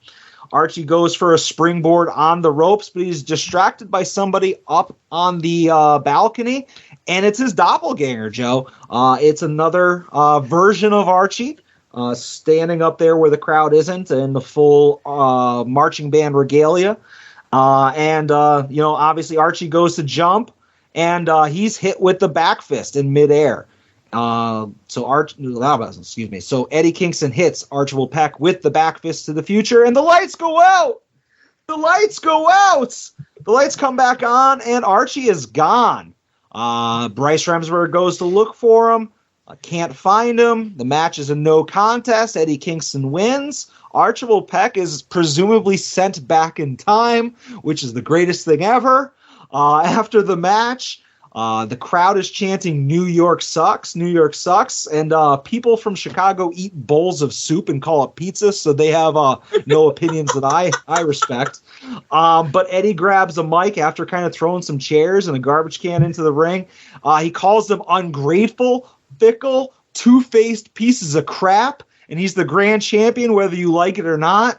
And I think Eddie Kingston just turned full-blown heel, and that almost buries the fact that Archibald Peck just did time travel, and all of that was awesome. So I love that. Should have been the main fucking event, because how do you top that? But, whatever. It was awesome. Yeah, you said everything that I wanted to say about that match. That's yeah. It was a lot of fun. And obviously, once we started doing these shows, and then you had this affinity toward Archibald Peck and Mixed Martial Archie and the Mysterious and Handsome Stranger and all this stuff, right? Yeah. The whole time, I knew we were coming to this moment. So it's like every time that you're like, oh man, I'm loving all this Archie stuff. And I'm like, just you fucking wait. I will throw this out there, okay? Yeah. So at the time that this was going on, Archibald Peck was also in Ring of Honor, okay? As he was Archibald Peck or as as Barrister R.D. Evans. Okay. He was part of it was him, Stokely Hathaway, and Veda Scott as a group, all managing Moose. Oh, okay. 2 out of 5. Bad. It was a different time, okay? But due to whatever was going on in Ring of Honor at the time, they would bring in weird legends and stuff. And one of the weird legends that they had brought in was for a period of time was Kevin Sullivan, right?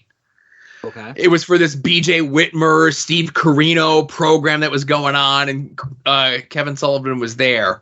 So an idea was pitched to Kevin Sullivan, and Kevin Sullivan agreed upon it, but the timetable never worked out, that if Archie was to come back, it was going to be a series of Dungeon of Doom-esque vignettes. If you remember the ones where it's the Master calling to Kevin Sullivan, he's like, Sullivan, come to me, my son. Yeah. It was going to be Kevin Sullivan as the Master calling to Archie to bring him back. Okay. And he was going to be going with the thick Boston accent. And I'm not going to do the Archie I'm not going to do the Boston accent. I'm going to do the Master's accent. He's going to be, Archibald, come to me, my son. And to hear Archie like pitch these things, like tell me and others him pitching this stuff to Kevin Sullivan, and Kevin Sullivan being like, yeah, brother, I'll do it, you know? Yeah. But it just never, like, the timetable never worked, but it was like, it was pitched, it was agreed upon, it just never happened, sadly. That's awesome. All right, I'm going to ask you a question. All right. I'm going to try to be like as safe and spoiler free with this as I can. But okay. I need to know this. Do I get any more Archibald Peck of any way, shape, or form, or is this just done? Yes. Yes to the first question? You only get to ask the question once. No, I want clarity. So I'm getting more of something, right? Yes. Okay, that's all I want to know. I just, like, if you had said, like, if there was no more reference to this storyline, and I'm not asking a question here, I'm just thinking out loud. If there was no more Archibald Peck, no more reference to any of this, and he just went on to, as you say, Ring of Honor, and it was never mentioned again, like, I would be sad, only because, like, without asking you, I would be waiting for it to happen as we watch Jakar. So as long as there's something somewhere, I'm good with that. Yes. Fair enough. Okay. All right. If this was just their way of writing them off altogether, then I'd be big mad. But all right. Again, I just want to reiterate, I loved all of this main event. I love the Eddie Kingston stuff. If he's going to go on to become a fucking heel, I love that too. I want to see it. It was awesome. And again, fuck Chicago. Anyways, main event, Pieces of Hate versus the Young Bucks. Again, we have established that Matt Jackson's knee is hurt, so Pieces of Hate are isolating it. Leonard F. Carson is noticeably worried about Matt's well-being. Nick eventually gets the hot tag, springboard somersaults out of the ring onto both opponents. Leonard F. Carson says the Bucks are really showing him something that he's never seen in them, so he's impressed. We get a four-way super kick between all four competitors, which knocked them all out, which was... if you hate super kicks, you won't like it, but I enjoyed that spot. Eventually, Matt's leg cannot support the more bang for your buck attempt, leading the Shard to tap out Matt Jackson with the ankle lock. So the Shard and Jigsaw are your Chikara Grand Tag Team Hullabaloo Palooza champs. They win Tag World Grand Prix, and on the route to doing so, they now have 3 points toward contention for the Campeonatos de Parejas, yes. Don't they have 4, I believe? Well, again, yes, they have 4, but they have at least 3. Yeah, exactly. See, Joe, who's the historian here? All right. But, a fine main event. Again, like you said, playing off the fact that the Bucks were getting sympathetic babyface heat.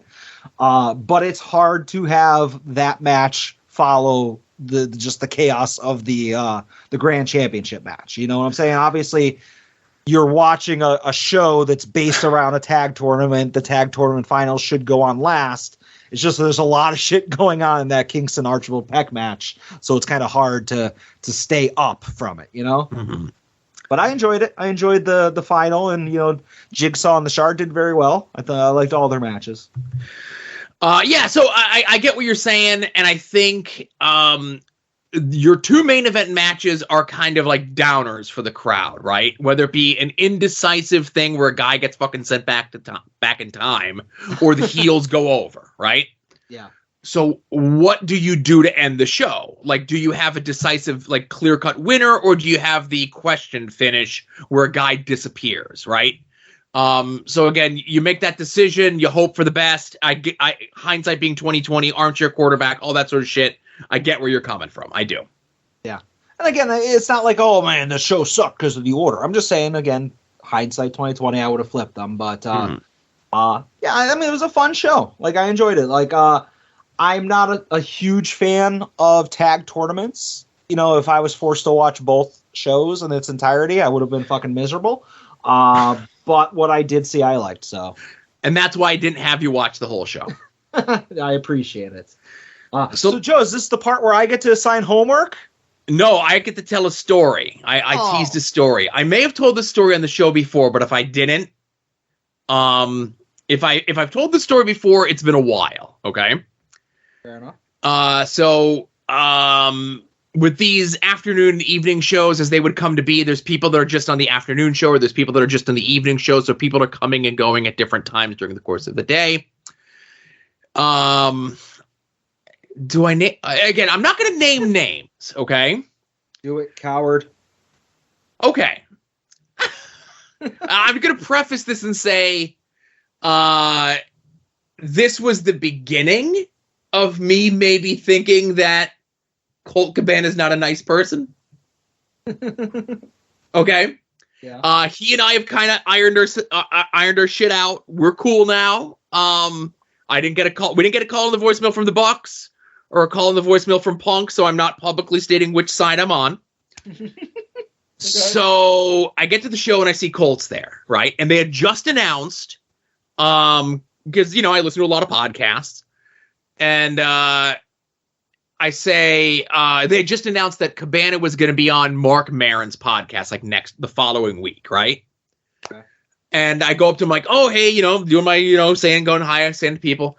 And I say to him like, oh, hey, what's going on, man? I go, I just heard they announced it on the show that you're going to be on Mark Maron next week. And he goes, yeah, it's pretty cool. I'm like, yeah, no shit, man. I go, you were on that show, you were on this show, and like all you got to do is be on like this other show, and like you've hit like every big podcast that there is. Mm-hmm. And he goes, those other shows fucking suck. And he walks away from me. Okay, no problem. I would later learn that when people were setting up their merch for the show, he was going around to some of like maybe the lower end guys in the card and clearing shit off their table and just throwing it on the floor to make room for his stuff. So this show is where a majority of the roster officially found out that Chikara, as we know it, would be going on a bit of a hiatus. Okay? Okay. There were shows that were announced all through the summer, and they were purposely announced in one, places that Chikara had never been before, and two, places that either get no or the least amount of merch ever sent to them. Okay? Okay. And like some people knew, but this was where like everyone was officially told like what the big storyline going forward for the summer was going to be, right? So show's wrapping up. I'm waiting for the rest of my car ride to finish up, and I'm sitting in the locker room and I'm just chatting with people, whoever it is. And Cabana says to me, it's just in this little area, this little corner of the locker room. It's just me, Cabana, and Quack. Okay.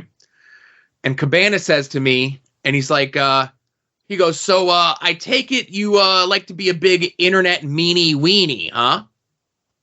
And I say, excuse me? And he goes, what's your problem with Pro Wrestling Tees? And I go, well, telling a story.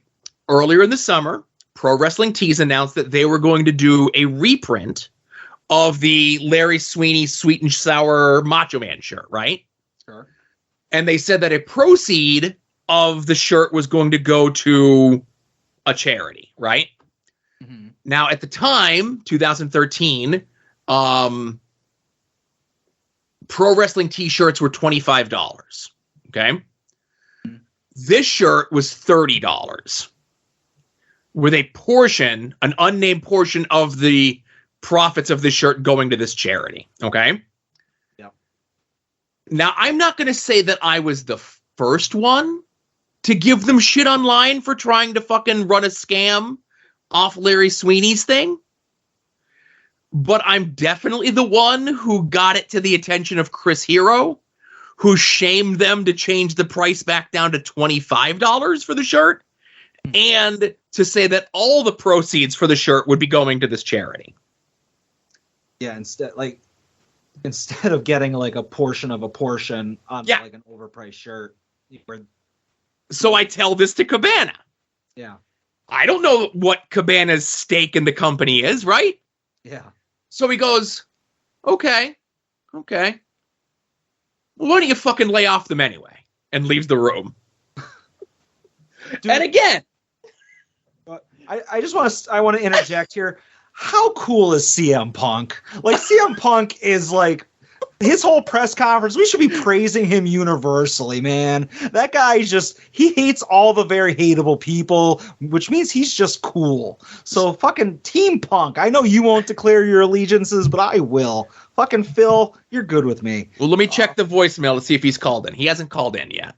All right, but yeah, fucking Scott Colton, Jesus Christ. And I'll say this, this wasn't the first time that Cabana was a jerk to me, but this was like maybe like the 7th or 8th time that he was, and it made me like kind of like say to some other like mutual friends, I'm like, is it me? Or is it this? And then that's when all the stories flooded in of Cabana being a jerk to a whole bunch of other people in the business, right? Mm-hmm. And when he and I buried our hatchet, I told him this story, and he goes, oh, man, I'm really sorry about that. I go, oh, no, there's more. So I told him all the other times previous to this that he was a jerk to me, and he did feel bad, and he did apologize, and we kind of squashed whatever there was. But yeah, so when people are, when Ed tells a story that Cabana said that he was skinny, I could relate. And how fucking lame is Colt Cabana's theme music? The boom, boom, Colt Cabana. It's fucking dumb. God. Anyways. So, Adam, you said you were about to assign homework? Yeah, let's do this. It's my turn, right? Nope. Well, it's your turn if you were here next week, but you're not here next week. What? So I did reach out to my co-host for next week. It'll be a surprise. And they did pick a show for us to watch for next week, and we are jumping a little ahead in the timeline. Okay. Mm-hmm. So we were watching night 2 of Chikara King of Trios 2015. So I'll run down the card. Jaka taking on Ashley Remington. Daniel Maloney, Trent Seven, and Tyler Bate taking on Juan Francisco, Mr. Azerbaijan, and the Proletariat Boar of Moldova. Hey, I know that guy. Shinron taking on Amasis, Matt Cross, and Too Cold Scorpio. Aerostar, Drago, and Phoenix taking on Frightmare, Hollow Wicked, and Silver Ant. Scott Jagged Parker and Shane Matthews teaming up with Hype Rockwell and Race Jackson to take on the Flying Francises, who I have no idea who the fuck they are, and Arctic Rescue and Orbit Adventure Ant. Then we have AJ Styles, Matt Jackson, and Nick Jackson taking on Kevin Condren, Lucas Calhoun, and Missile Assault Man. Mark Andrews taking on Mascara Porpora, Ophidian, and Pinky Sanchez. And in the main event, all 3 members of the Devastation Corporation taking on the Arcane Horde of Kodama Oberion and Oleg the Usurper. Is this the King of Trios that I was at? Yes. Okay. So but what night was this? This is night 2. You went to night 3, correct? Okay, yeah, because I was at the finals. So yes, this is night 2, the setup for the finals. Okay, because I'm recognizing like a lot of the names, but obviously it's mixed up a little bit because it's the previous night. Okay, so you're skipping ahead in Chikara because this mystery co-host, whoever it is, who can definitely never fill my shoes, suggested it. Are we going back? Is there stuff that you wanted to cover that happens before this, or is this just the new timeline that we're skipping? No, we're just going to watch this and do with it what we will.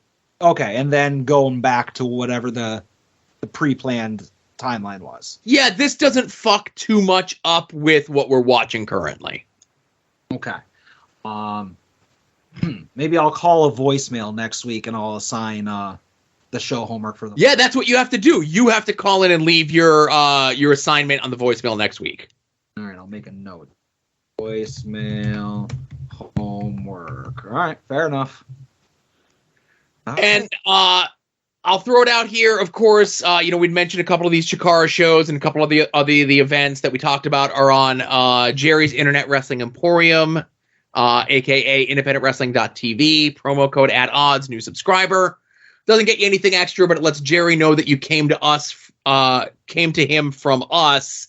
We get a little bit of a kickback the longer that you keep your subscription with them. TeePublic Store's sale is going on as we speak. 35% off all designs up until Sunday. Get your @odds cell phone covers, notebooks, tapestries this weekend at 35% off. Yeah, and I saw there's not that I want to shill somebody else's merch because you should buy our merch first. But if you do have money left over, there's a No Chance in Helmet shirt. Oh, yeah, that's right. A No Chance in Helmet shirt went up. And you could also help us out by making any and all of your purchases through our Amazon affiliate link. It's in the show notes to every single one of these episodes, no matter where it is that you get the episodes. Does not cost you anything extra. Amazon, call it an advertising fee, because if it wasn't for us, you wouldn't know that Amazon exists. I call it the thing that makes Adam happy at the end of the month when he gets his cut of the fucking money. Yeah. Notable purchases through the Amazon click-through this week include the Pixacoo compatible with Pixel 6 Pro case, Google Pixel 6 Pro case, tough, rugged, shock-proof protective cover for Google Pixel 6 Pro in black. It's another one of those where I think they could have definitely saved a couple words, but I like that it's tough and rugged. Just like me. Yeah, just you said what we were all thinking, Adam. Exactly. And I'd like to think that this was inspired by our discussion last week of me getting the cases at a marked up rate at the Verizon store for my phone and my kid's new phone. Yeah, I can't imagine that Puxacoo cases are much more than $10. Right. But some things that are much more than $10, Joe, and that's these podcasts that you should listen to. And those podcasts are Longbox Heroes After Dark, Final Wrestling Place, We Need Wrestling, Hit My Music, Porch Talk, Viewer's Choice, WWE War, Wrestling Cheers, At Odds with Football, IWTV Guide, Pod Van Dam, Wings on Wings, Between the Sheets, If You Catch My Grift, No Chance in Helmet, and one time only, eventually you should check out the episode of The A Show featuring me and Arthur MacArthur. Who knows when that's going to film? It's not the most organized show on the planet. But that's it for plugs, Joe. Film, it's going to be on reel to reel. You know what? By the time it gets around to recording, it'll probably be on some kind of like holographic format because it'll be like 10 years from now. Sure. Yeah. Not that I'll be alive then the way I am, but let me go smoke. Anyways, I think that's probably it for the regular show, Joe. Yep. It's time for Adam's favorite part of the show.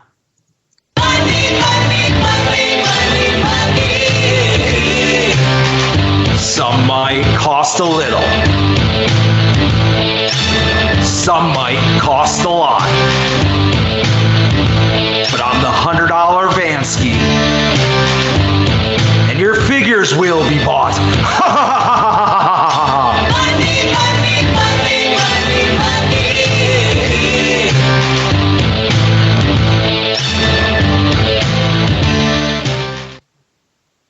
Joe, I assume you have a lot of purchases this week?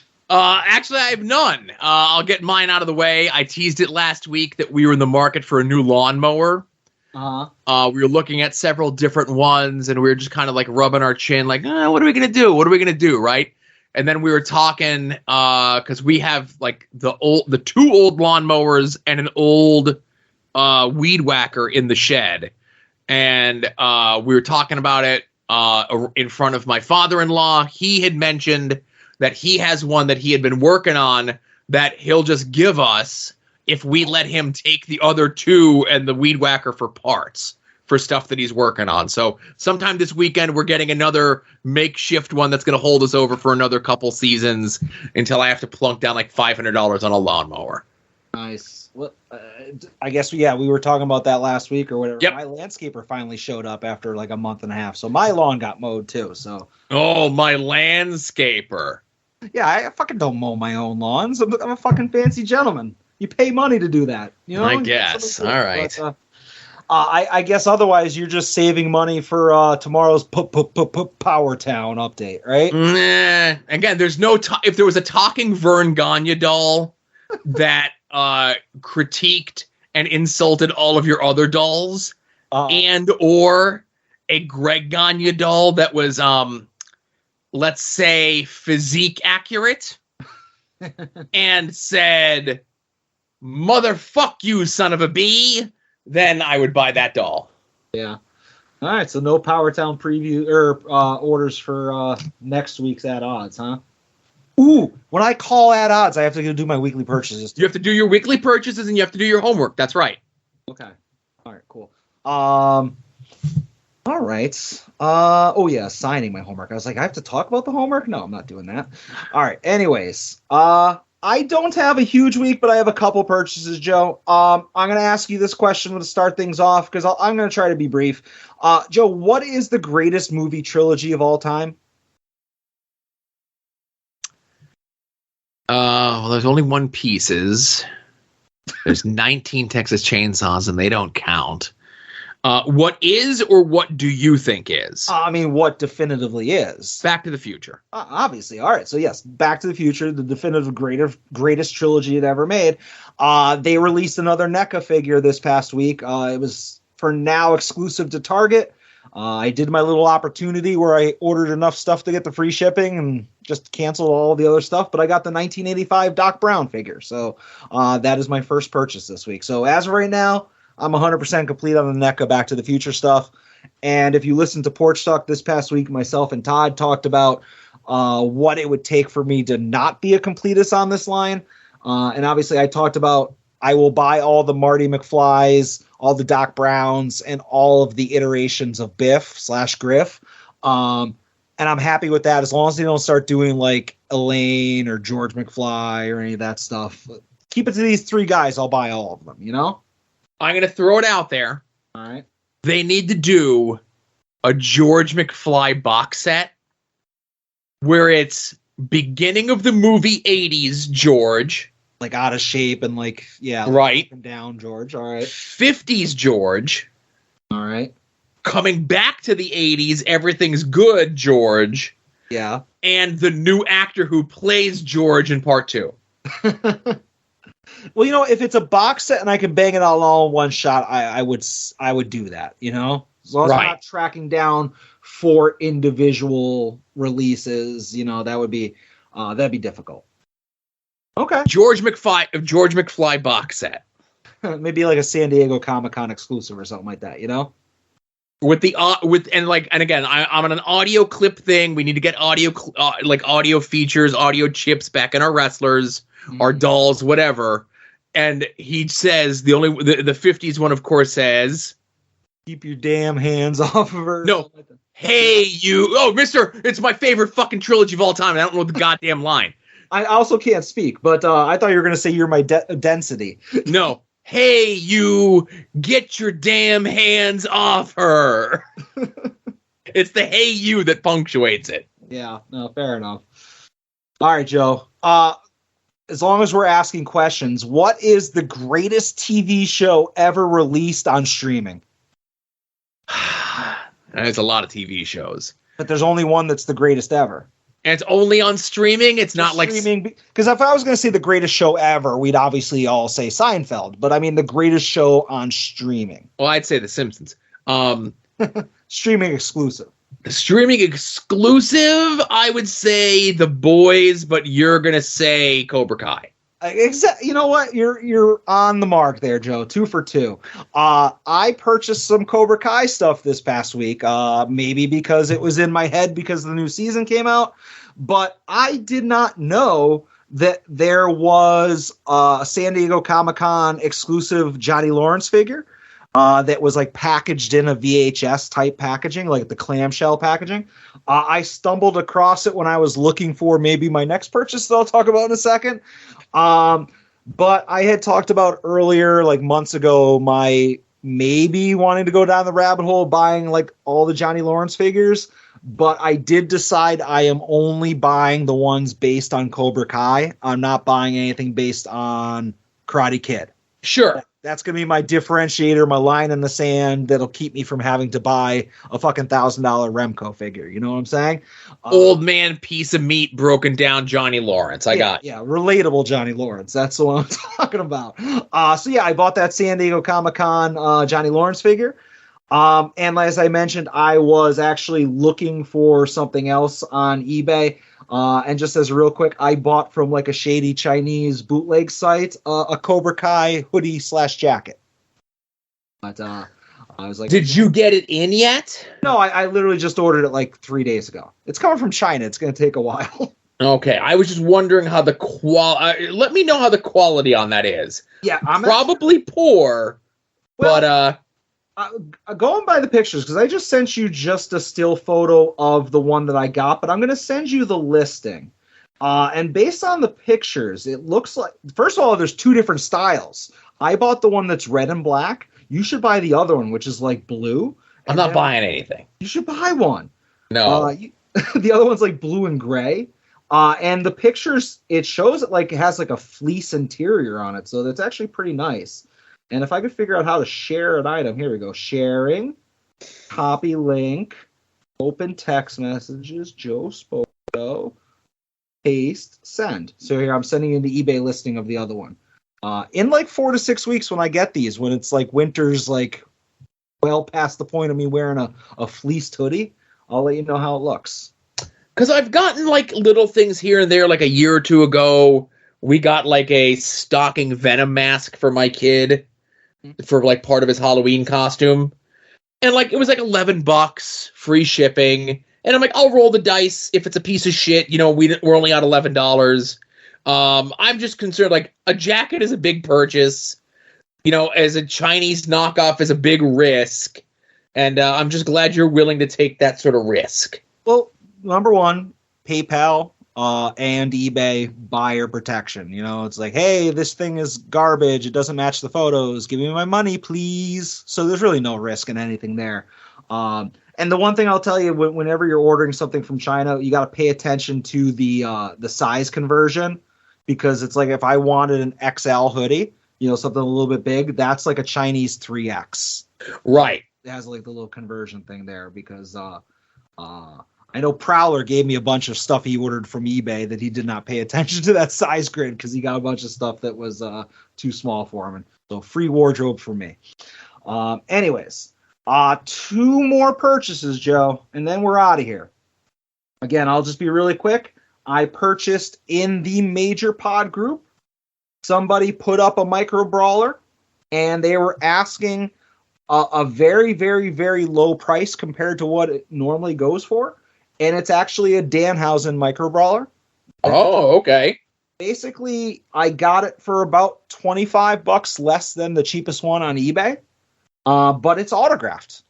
So, again, not trying to start an autograph figure collection, but if you want to sell me a Danhausen micro brawler for $25 lower than retail and have it be autographed, I'll take it. You know what I'm saying? I don't have any of that sort of stuff. All right, Joe, my last thing before I'll let you all get out of here. I tweeted about this maybe almost a week ago that I was able to check something off of my eBay save search. Yeah, it was something that you said something that had been sitting there for a very long time. Yeah, so the save search in and of itself, I've had on there for almost 3 years, 2.5 years at least, you know, a while. And it hasn't been a situation where like, oh man, I just haven't had the money right now, or, you know, somebody grabs one before I can get it. They just never pop up mint on card. And this was the first time that one came up for sale that I've ever seen. So it is, and I'm sending it to you right now, a 2-pack of figures from Jack's Adrenaline, featuring some young upstarts named Kurt Hawkins and Zack Ryder. And it is their second figure, because their first figure is the Treacherous Trios 3-pack with them and Edge. And this is the first 2-pack where they're not Edge heads. And this thing, Joe, on card is impossible to find. Because the Treacherous Trios, at least people bought that because they wanted an Edge figure. You know? Right. This is basically two jabrones. You know what I'm saying? Two jabrones with one belt. Yeah, which makes no sense. And plus, if you were somebody who just wanted the belt and you're a Lucy guy, you might have been just buying these 2-packs, stealing the belt, and then just trying to flip the figures loose. You know what I'm saying? Right. So as a mint on card guy, this was next to impossible to find. So much so that, like I said, in over 2 years of being on my save search, I've never seen one mint on card. So this goes up. I get an eBay alert, and the buy it now price, it was a buy it now or best offer. The buy it now price was a price that I was more than comfortable making or buying it for. But obviously, you got to make an offer. Got to make an offer. Got to make an offer. So it's been on my save search for 3 years. I've never seen one. It's impossible to get on card. I'm making an offer. Yeah, well, again, that's the thing, though. I was very nervous if other major marks or anybody had this very rare, hard to find figure on their save search. Maybe they would have just seen it and been like, "Fuck, buy it now." So I was very nervous when I was sending the offer that, what if this guy doesn't get back to me and somebody clicks buy it now? I would have been devastated. Because again, the buy it now price, I would have been more than happy paying that just because of how long I've been looking for this. You know what I'm saying? But anyways, I sent an offer of basically a 30% reduction, thinking, okay, let's start the dance. And like a minute later, I get it's accepted. Oh, baby. So on one hand, I'm like, yay, I got my best offer and I got my figure. And then I'm like, oh, man, how low could I have gone? But anyways, I would have been happy buying it for the full price. The fact that I got 30% off and free shipping, I'm pumped. Again, I was trying to get all of the Broski and Hawkins figures like pre-woo-woo-woo, you know, like that era stuff. And I'm not all the way, but I've got their first figures, and now I have their second figures, slowly piecing it together. And these are pretty hard figures to find, so I'm happy to get it done, you know? Now, you have the first ones as well, mint in box, right? Yes, I have the mint on card. I talked about that. I think I got them back in October. Yeah. But those were the same deal where they were impossible to find. And it took a while to get one. But these pop up every once in a while. You know what I'm saying? Now, I'm guessing, again, you haven't received it yet because we haven't seen the picture of it on the couch. No, we haven't got the couch picture. They are due to arrive tomorrow. I will say this. From the picture that you sent me, it looks in very nice shape. I do like that the guy did wipe the dust off so you can see the logo that says Adrenaline. Yeah, it definitely needs a dusting. And I get where you're coming from, that you want to get the pre-woo-woo-woo Hawkins and Broski figures, right? Yeah. These are bad-looking figures. Oh, I mean, all Jack's fucking figures were bad until you got to the classic superstars, and even those are bad, but they kind of have like some Hasbro-esque charm to them. Like they're bad, but it's like cartoony bad, right? And I just sent you the picture of the Treacherous Trios, but yeah, I mean, is there a good-looking Jax figure? Period. You know, the Edge in the Treacherous Trios, his face don't look bad.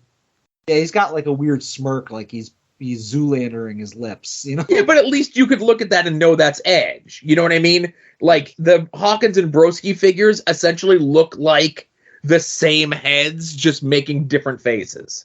Yeah, if the Hawkins one didn't have a hoodie that says Hawkins on it, you wouldn't know. Like, right.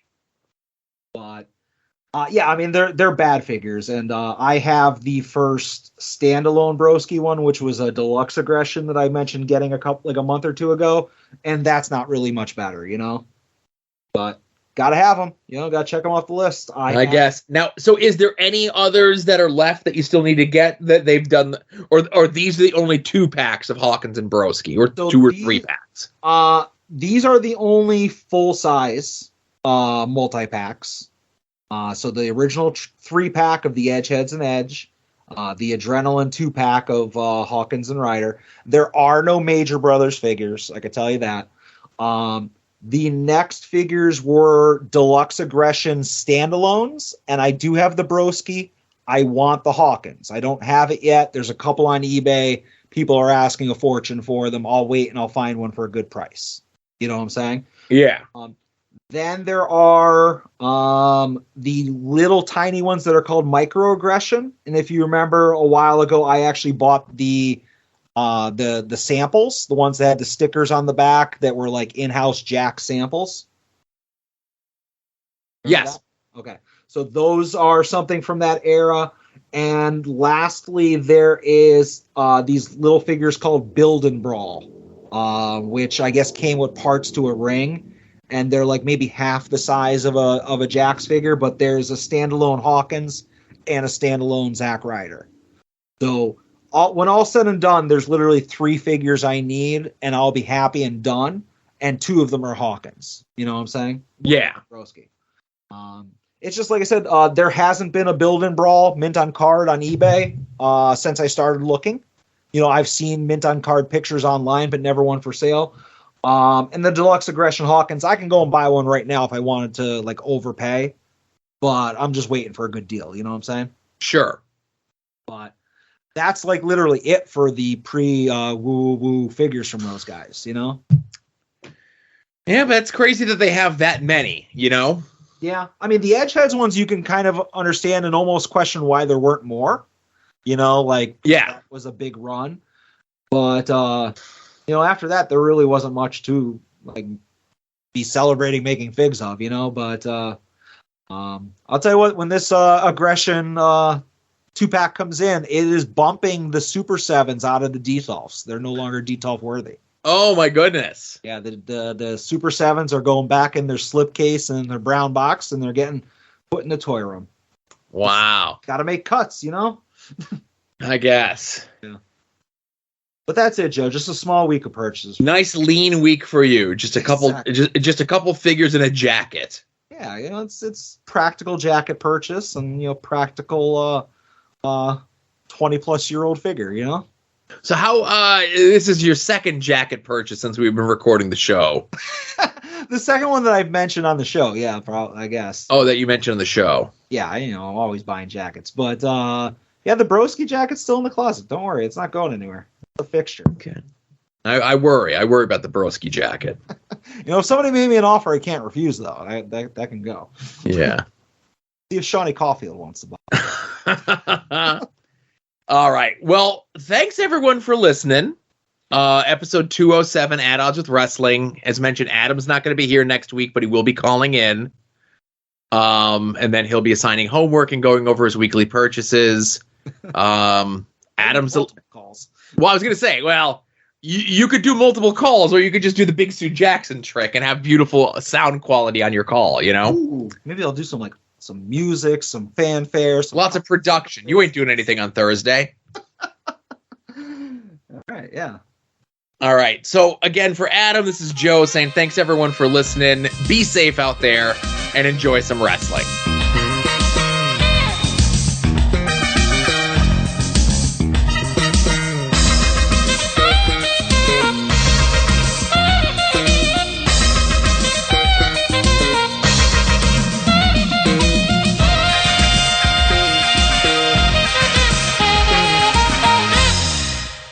You're listening to the soon-to-be-named network, the Lamborghini of podcast networks.